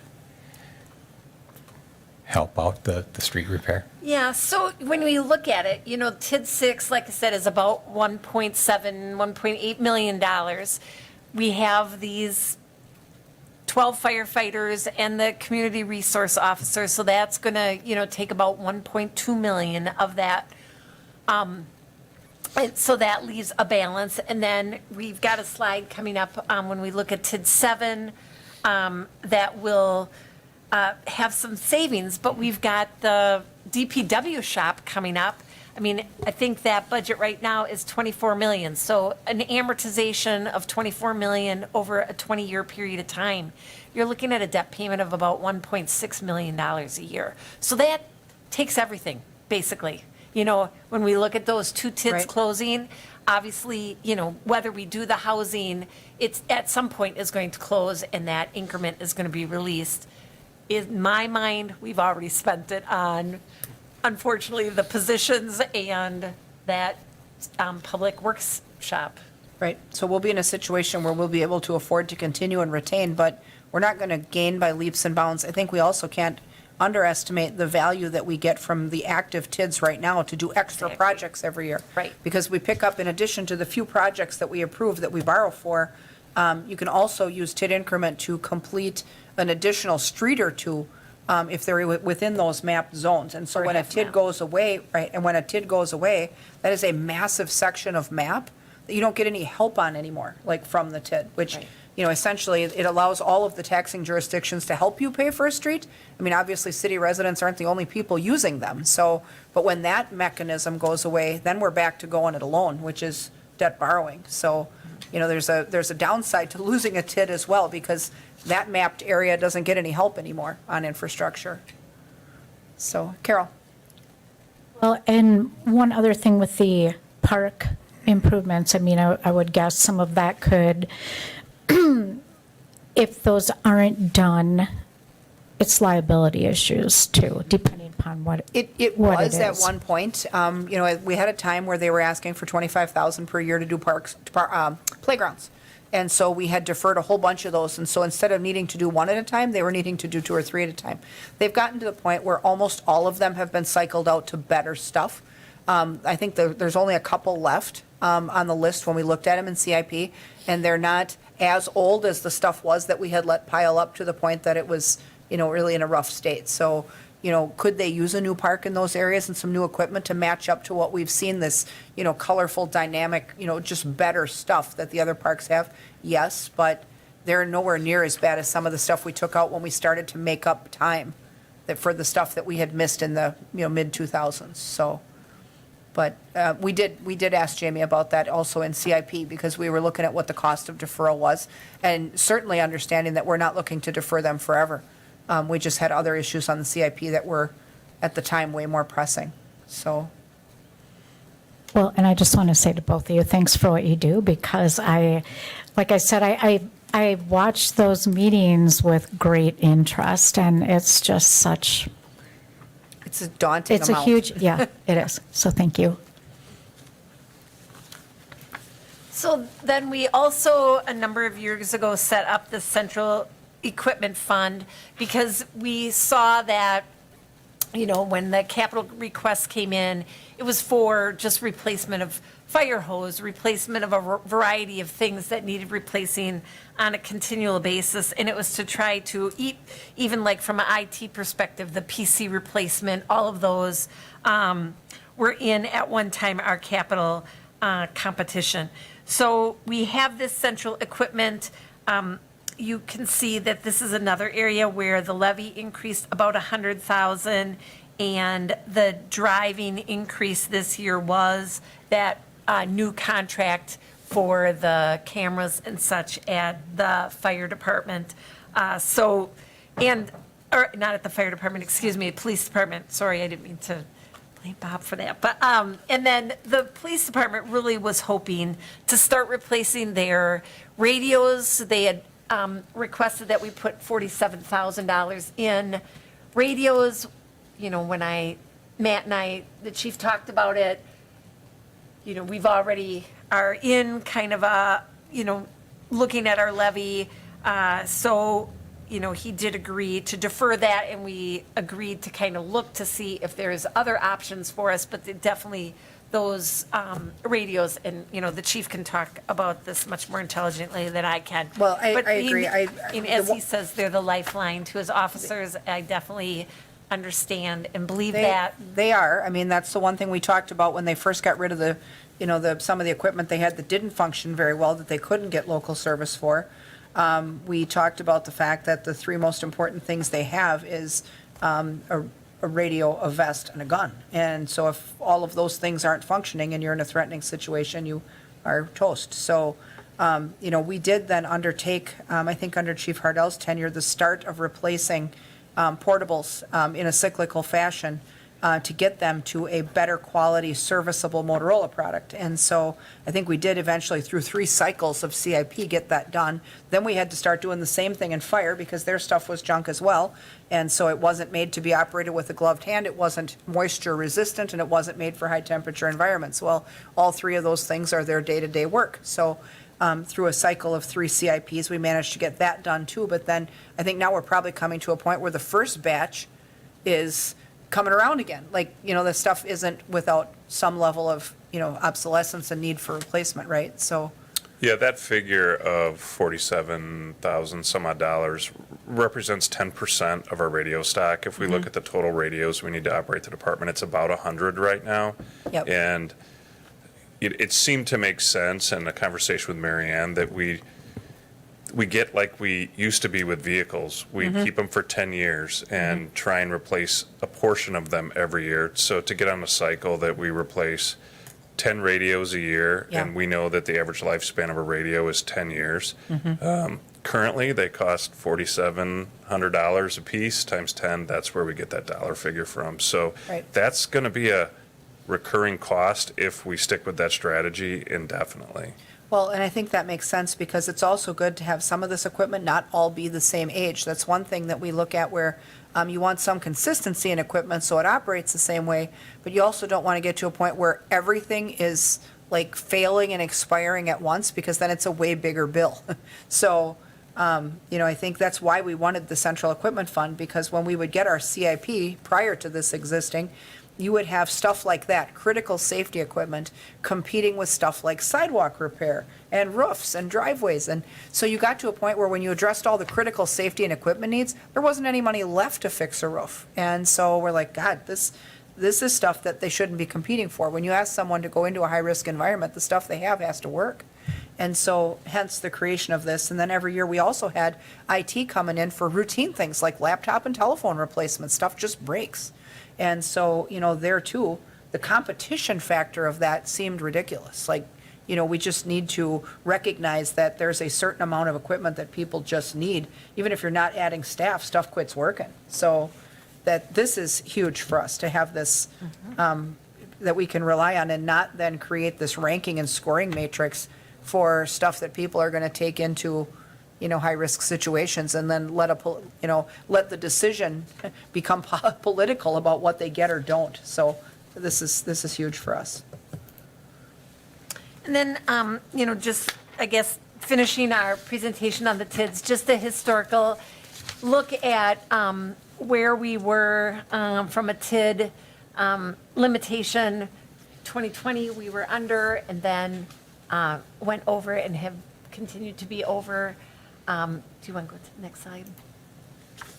And just looking at where we're seeing growth. So TID 6 and 7 are the districts that are getting ready to close. You can see TID 7 had a huge increase this last year, 21%, TID 8, 23%. So we did see some very strong performance in the districts. Again, the result of that is that increase in the increment levy. And then what are our TID projects?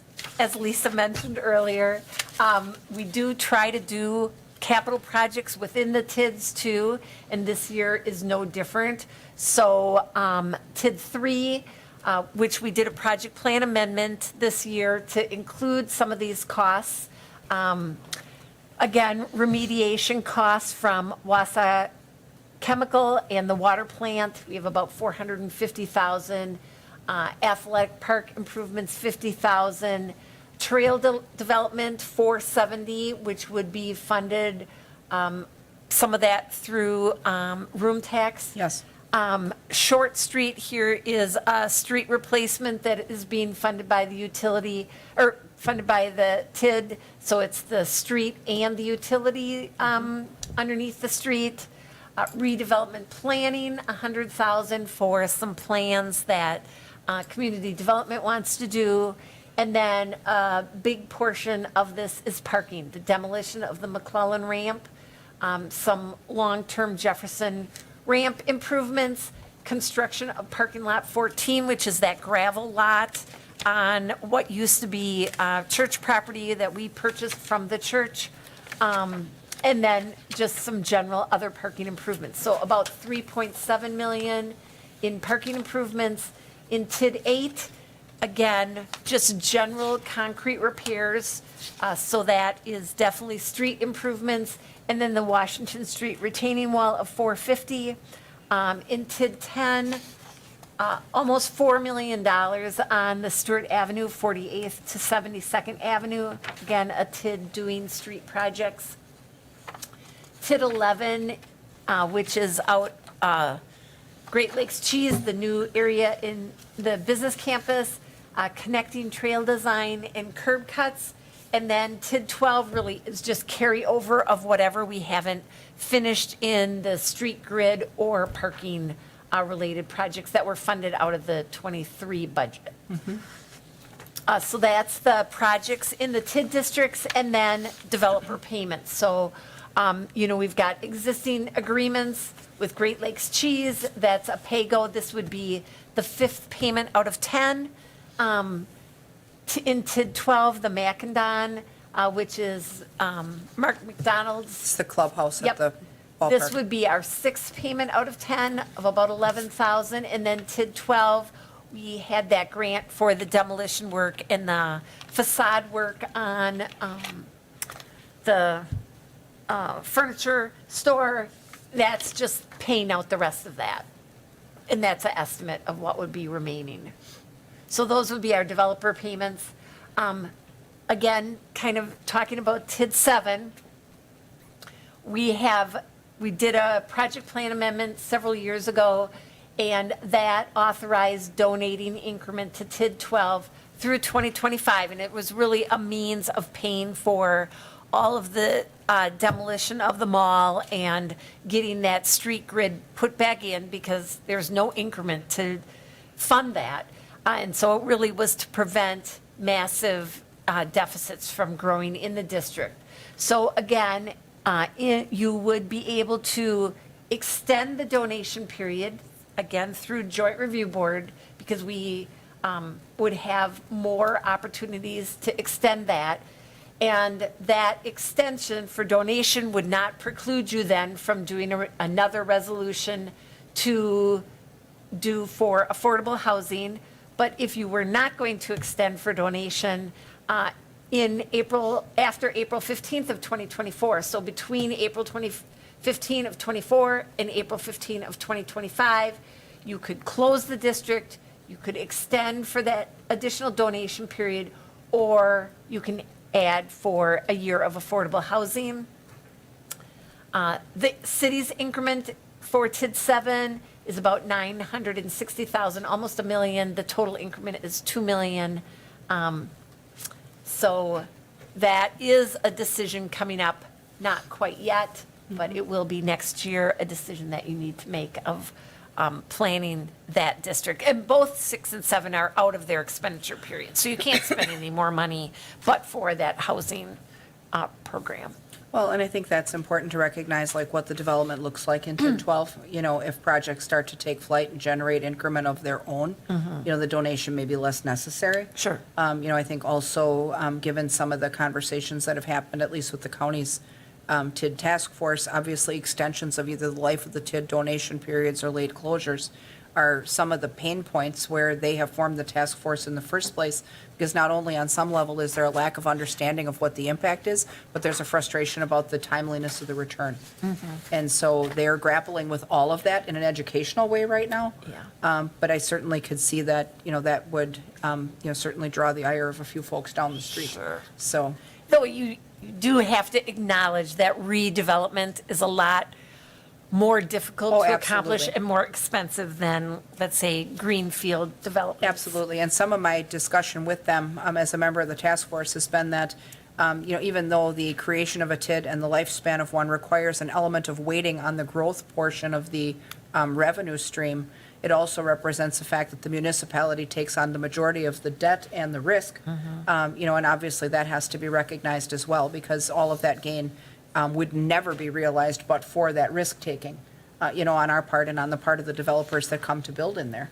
So, there's been a fair amount of discussion about, the factual impact of some of these things, where there's been a lot of misunderstanding. And I think through education, we've been able to clear a lot of those hurdles that, just are, that there just hasn't been an educational arm of communication to get, everyone on the same page to understand what the impact is and what the gain can be. I mean, you have to see the potential, not this week, but down the road. So that's been valuable discussion they've been having there. And moving on to debt, so what does the general obligation debt look like, and, where do we see it? So, we're issuing debt for the TID districts and for our capital improvements. So of our outstanding debt of $72 odd million, 28 million of that is for capital improvements. Oh, I'm missing a thing. 7.7 is for TID 12, 13 million is for TID 3, TID 6 has 5 million, TID 8, 5 million, TID 10, 800,000. So, 12. Oh, TID 11 is missing its little label. So that is TID 11. But you will note that TID 7 and TID 9 are missing. They both paid off their debt in '23, so they no longer have debt outstanding. When you look at TID 6, you can see that there's $5 million of debt outstanding. So those would be payments that you would generally pay in '24 and '25. We will be able to, the state allows you to close a district, so we would pay off 24s, and we can early call a lot of the 25 payment for TID 6, and anything else you put basically into a trust, and you retire that in the year that it becomes due with the proceeds. But, again, after we collect that 4 million, because we'll have a fund balance at the end of this year in '23, it will pay for that full amount outstanding. So then for '25, that debt also disappears as Yes. part of our general obligation. Yes, So and we'll call as much Yep. as we can in '24, Perfect. which will save a little interest too. Perfect. So our debt limit is going down, as we retire our debt. So, we saw a high point in 2018 at 57%, where the estimate at the end of this year will be 35.85. So you can see that, it's going down. I don't know why I put estimate, because we kind of know, but, okay. And the debt service fund, so retiring 10,470,000 of principal, interest 2 million. Where do those funds come from? 8 million of that is getting funded by the TID districts, and the 4 million is getting funded through property taxes.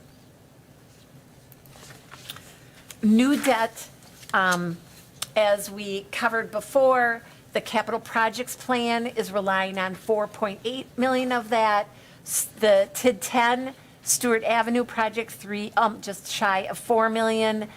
TID 3, those projects were about 3.7 million of projects, but we'll only have to borrow 2.5. Again, we'll have increment available to pay for some of that rather than issue debt. TID 8, 800,000 worth of projects, we're going to borrow 750. And then in the '23 budget, we allowed increased motor pool purchases. But with all of the delayed deliveries, if Solomon was here, he would tell you, in some instances, we haven't even been able to order because the manufacturers don't even put out their price lists because they're so backlogged in delivery. So we've only paid for about $1 million worth of Vehicles. purchases this year. So we have about $2+ million of outstanding purchase orders. So we didn't want to borrow the money if we couldn't spend it, because you Right. have specific spend downs, especially, there's I guess, different rules for construction versus when you're buying equipment. So with the rates being what they were and the unknown of how fast we could, fast we would actually be paying out We did not borrow those funds in '23, even though the budget predicted it. So I've got that in there for the '24 budget, so about $14 million worth of purchases. Again, when we looked at how we were going to fund those, we were funding them through the motor pool activity. We increased the motor pool rates in '23. The '24 budget anticipates increasing those rates again to cover those retirements and retiring about 10 million. So a little increase, $4 million increase. And the TID 3 amortization would be faster because of available increment in the future and a shorter life there. So that's, and then again, looking at our outstanding debt, Lisa mentioned this earlier too. We don't practice these things, but you do such a good job of just. It's been a lot of years. Yeah. So we have been able to hold our levy for debt at about $4 million for years and years and years. Obviously, we constructed a new fire station, which put pressure, and as our TID districts expire, as Lisa just mentioned, we don't have an opportunity to do some of these infrastructure projects. So, even though engineering is saying, we have seen a decline in projects, we have put a lot in our TID districts as far as infrastructure. When you look at First Avenue, Thomas Street, Grand Avenue, we've done a lot of work in the 17th. TIDs. Yeah, 17th Avenue. And as we're closing these districts, and it's good to do those as the district is mature and is putting out increment, because of course, we're always trying to manage those deficits. So as we look at that capital plan and the pressure of increased costs to do the same projects, we're going to experience pressure on that levy. So, looking at the projects for 2024 budget and looking at kind of a typical capital plan, I see us as having to increase that levy. And this is not, again, looking at that public works facility where we said about 1.6 million. So, as those two TIDs close, we're definitely going to have to use that increment to pay that Building. that facility and those positions. As I see it. Well, and after TID 7, it's a number of years before there's another one, right? So we Right. get those two, and then you go, almost 10 years before you get another? Well, TID 3's mandatory closure would be 31. 31, so, 7 years before you see another one. So there's a long time before you get another opportunity to close out. Doug had something. Go ahead, Doug.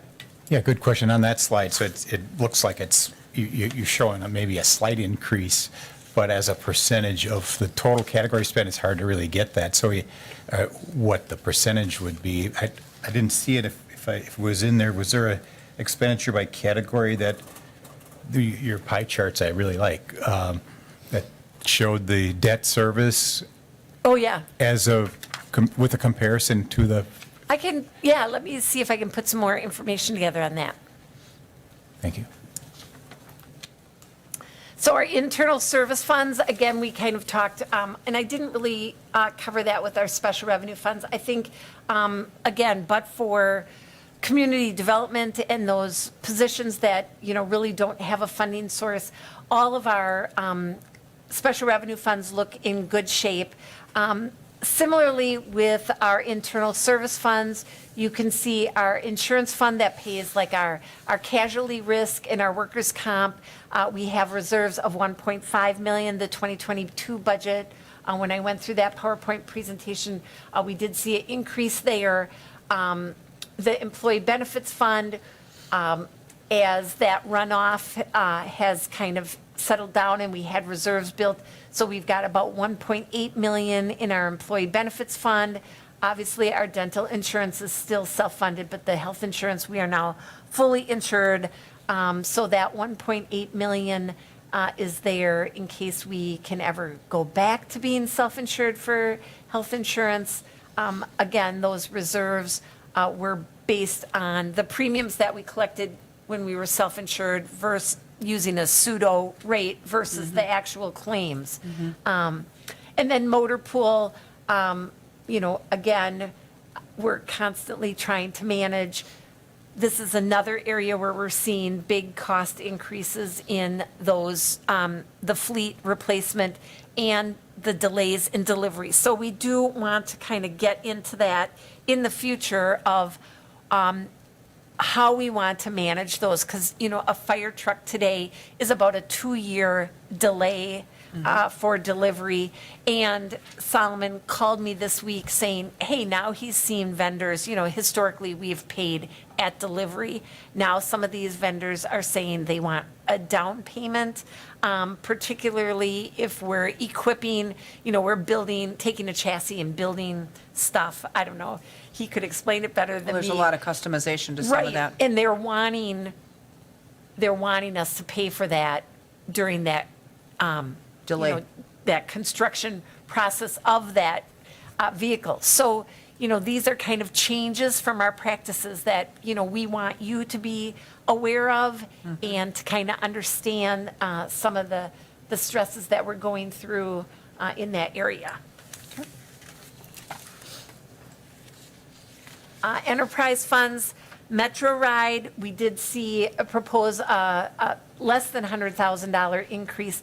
We have lost almost all institutional knowledge on grant funding of transit. We had a meeting with the FTAA last week to try to get a handle on the operating funds that are available for us from the FTA and from the state, the CARES money that we were allocated, and we're still trying to get our arms around that.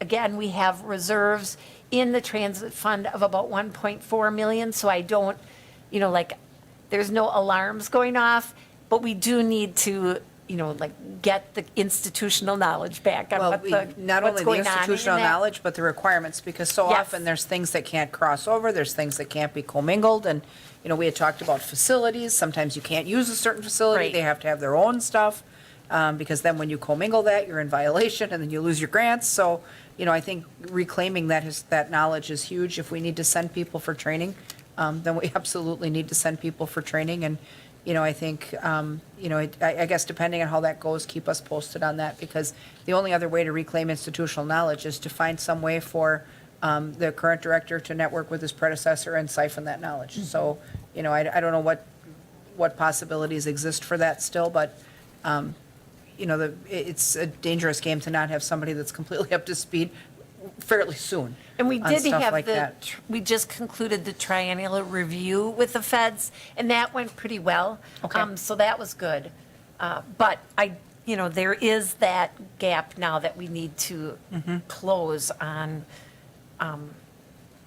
that. Well, and for a while, because they were operating on ARPA, I think that one year we did an allocation to our budget where we basically underfunded them in lieu of the ARPA and then put that money back in this year, right, for them. So, that's square. We don't have that issue this year on 24, do we? Right, no. Okay. The airport, we are seeing a levy increase here too, again, reflective of the new contracts that we signed. They also have a better reserve than we have. Historically, we were actually in a negative position. We now have a reserve of 108, which is not a lot, but it's better than nothing. It is good. And they have their own capital plan that's largely funded by grants and entitlements, but they are having some major delays with getting projects moved forward just because of all of the bureaucracy that exists around their funding sources to get things done in a timely fashion and get projects approved and funded. There's been some significant delays causing them to have to juggle around their capital project planning a little bit just to get the right things in front of the money at the right time. So they're grappling with that down there, but they're doing a good job. So we found that out in the airport committee within the last couple meetings, that there needs to be some shuffling there for them. And the parking, and I know the chief on Thursday would like to delve into the parking fund a little bit more. Right now, last year, we had about a $297,000 levy. This year, I'm proposing that same levy, but there are some changes to the components because we had 2 enforcement officers. We now have only 1 filled position. We had 2 parking people, if you recall, during the year. Eric came in and asked that those positions be realigned to more maintenance because the demand for the types of parking work that they were doing, which was mainly cashiering. So this fund has seen a decrease in costs as a result of those decisions. But there's other decisions that are impacting, the profitability and our ability to maintain parking. So no increase in the levy. We do have an accumulated deficit in this fund of just under $400,000. I don't think that we will add to that for '23, but we do want to delve into that a little bit more at the I think we next should delve meeting. into it at our next meeting because, we also made a strategic move when we put in the kiosk system. Yep. Allowing people to have some time to get acclimated to it and be educated. And we wanted to obviously be, tourist and shopper friendly and, not, and give people time to understand that system. And the change we made to make that user friendly until people had it down pat was to make the first ticket free, which then essentially undercuts all of your revenue from parking tickets because you're giving away the first one, you get nothing. The parking attendant still did the work, but it's a warning. And so no revenue comes in from that. And so, when we get to a point where we've been on that kiosk system for a couple years, maybe that doesn't need to be free anymore. And I'm sure that will draw some ire from the commercial district down there, but, they obviously want parking to be as user-friendly and inexpensive as possible because the west side has massive asphalt parking lots where everyone parks for free. So, I'm not saying that we would mess around with the 2-hour situation, but I think we really need to take a hard look at that freebie. Because I think that's getting to be expensive and, do we have to keep that in perpetuity? Because I think everyone should know how to work the kiosk by now. So, in those lots and stuff. So that we need to take a hard look at and have a discussion about maybe Thursday. The water utility debt, just a pie chart showing the composition of that. So we have 2 of your traditional revenue bonds that were issued in 2017 and 2019. The safe drinking water loan of $41 million, and then the 2023A issue for $17.5 million. That 17.5 issue will be refinanced, hopefully with safe drinking water and with forgivable loans or grants. But right now, $64,283,000 outstanding. Obviously, we are still drawing as those projects, as the water plant project, it's generally done, but we're still closing out payments. Certain bills and charges Right. and things. So Okay. that loan amount is still changing, and the amortization changes every time we do a draw. So that amortization schedule is subject to change, but the loan payments would be $3.5 million in 2024 From the utility. for the water utility, right, coming out of user fees. Right. Yep. And the water budget, with the rate increases, does show that it will be able to fund the budget as well as those debt for Payments. 2024. Yep. Well, and I think that's important to recognize. Someone just asked me last night, again, in a conversational setting, if we're looking at yet another water increase for '24, and I said, I think the increases that we had slated are there. Like, the last bills everyone got, they were there, right? Yes. So I think they all felt that. Right. I don't And- think we qualify for the quick increase until 2025. Yep. Right, so for now, we're stable where we're at, and that will at least make us able to pay what we owe for Yes. the '24, so. And sewer utility debt, again, a similar composition where we did a revenue bond in 2017 and 2019, and then we have the Clean Water Fund So their total outstanding debt is 91,240,000.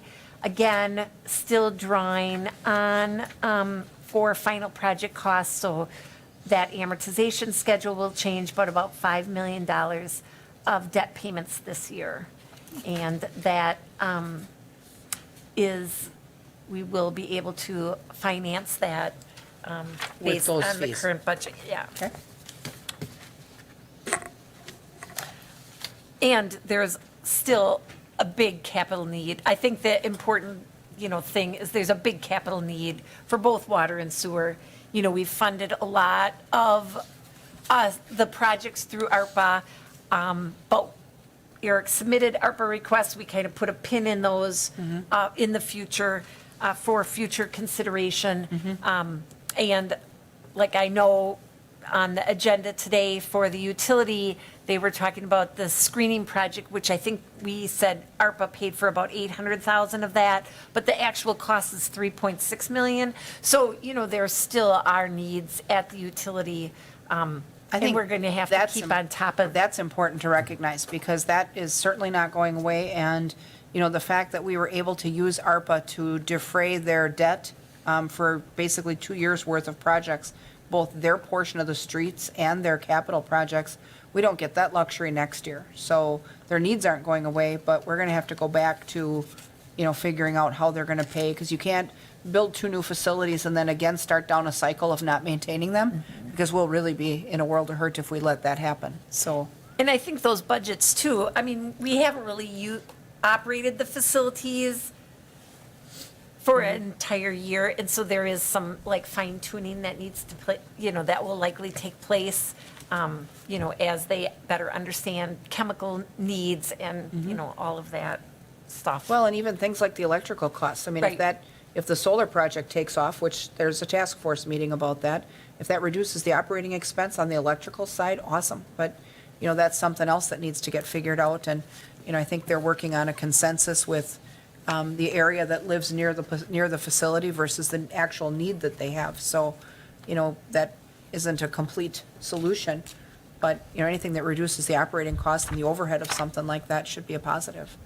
So for next time, do you want us to score the supplements for next time so we have numbers to put to them? I mean, we all have the scoring matrix now Yeah, Emily if sent everybody out, so. Thinks that they can. Are you guys accomplish it. comfortable scoring for Thursday? If we would score tomorrow and then like email the stuff in and then they can tabulate for Thursday night? Does that Then we seem- can at least see, Emily's nodding, she can get it, if we get it to her tomorrow before the end of the day, she can work something up for our Thursday night session, maybe? Okay, so we'll complete the ranking. I know some of us may have started, but now that we have a complete picture of what the needs are, score them up and send those in then tomorrow. And I can see if I can put some additional information that Doug was talking about on debt. And then we Yes. also definitely want to delve into the parking Parking. a little bit more on Yep, we should Thursday if definitely- possible. Yep, we'll work into that, and, then we'll also probably firm up a date for our last session, Oh, too. yeah. We will have our normal finance meeting next Tuesday. Yep. But we do our normal business then, so if that agenda's light, we could maybe fit some of this in, but I think we should certainly plan for another session, either Wednesday or Thursday, where we can, like, devote our time to just this.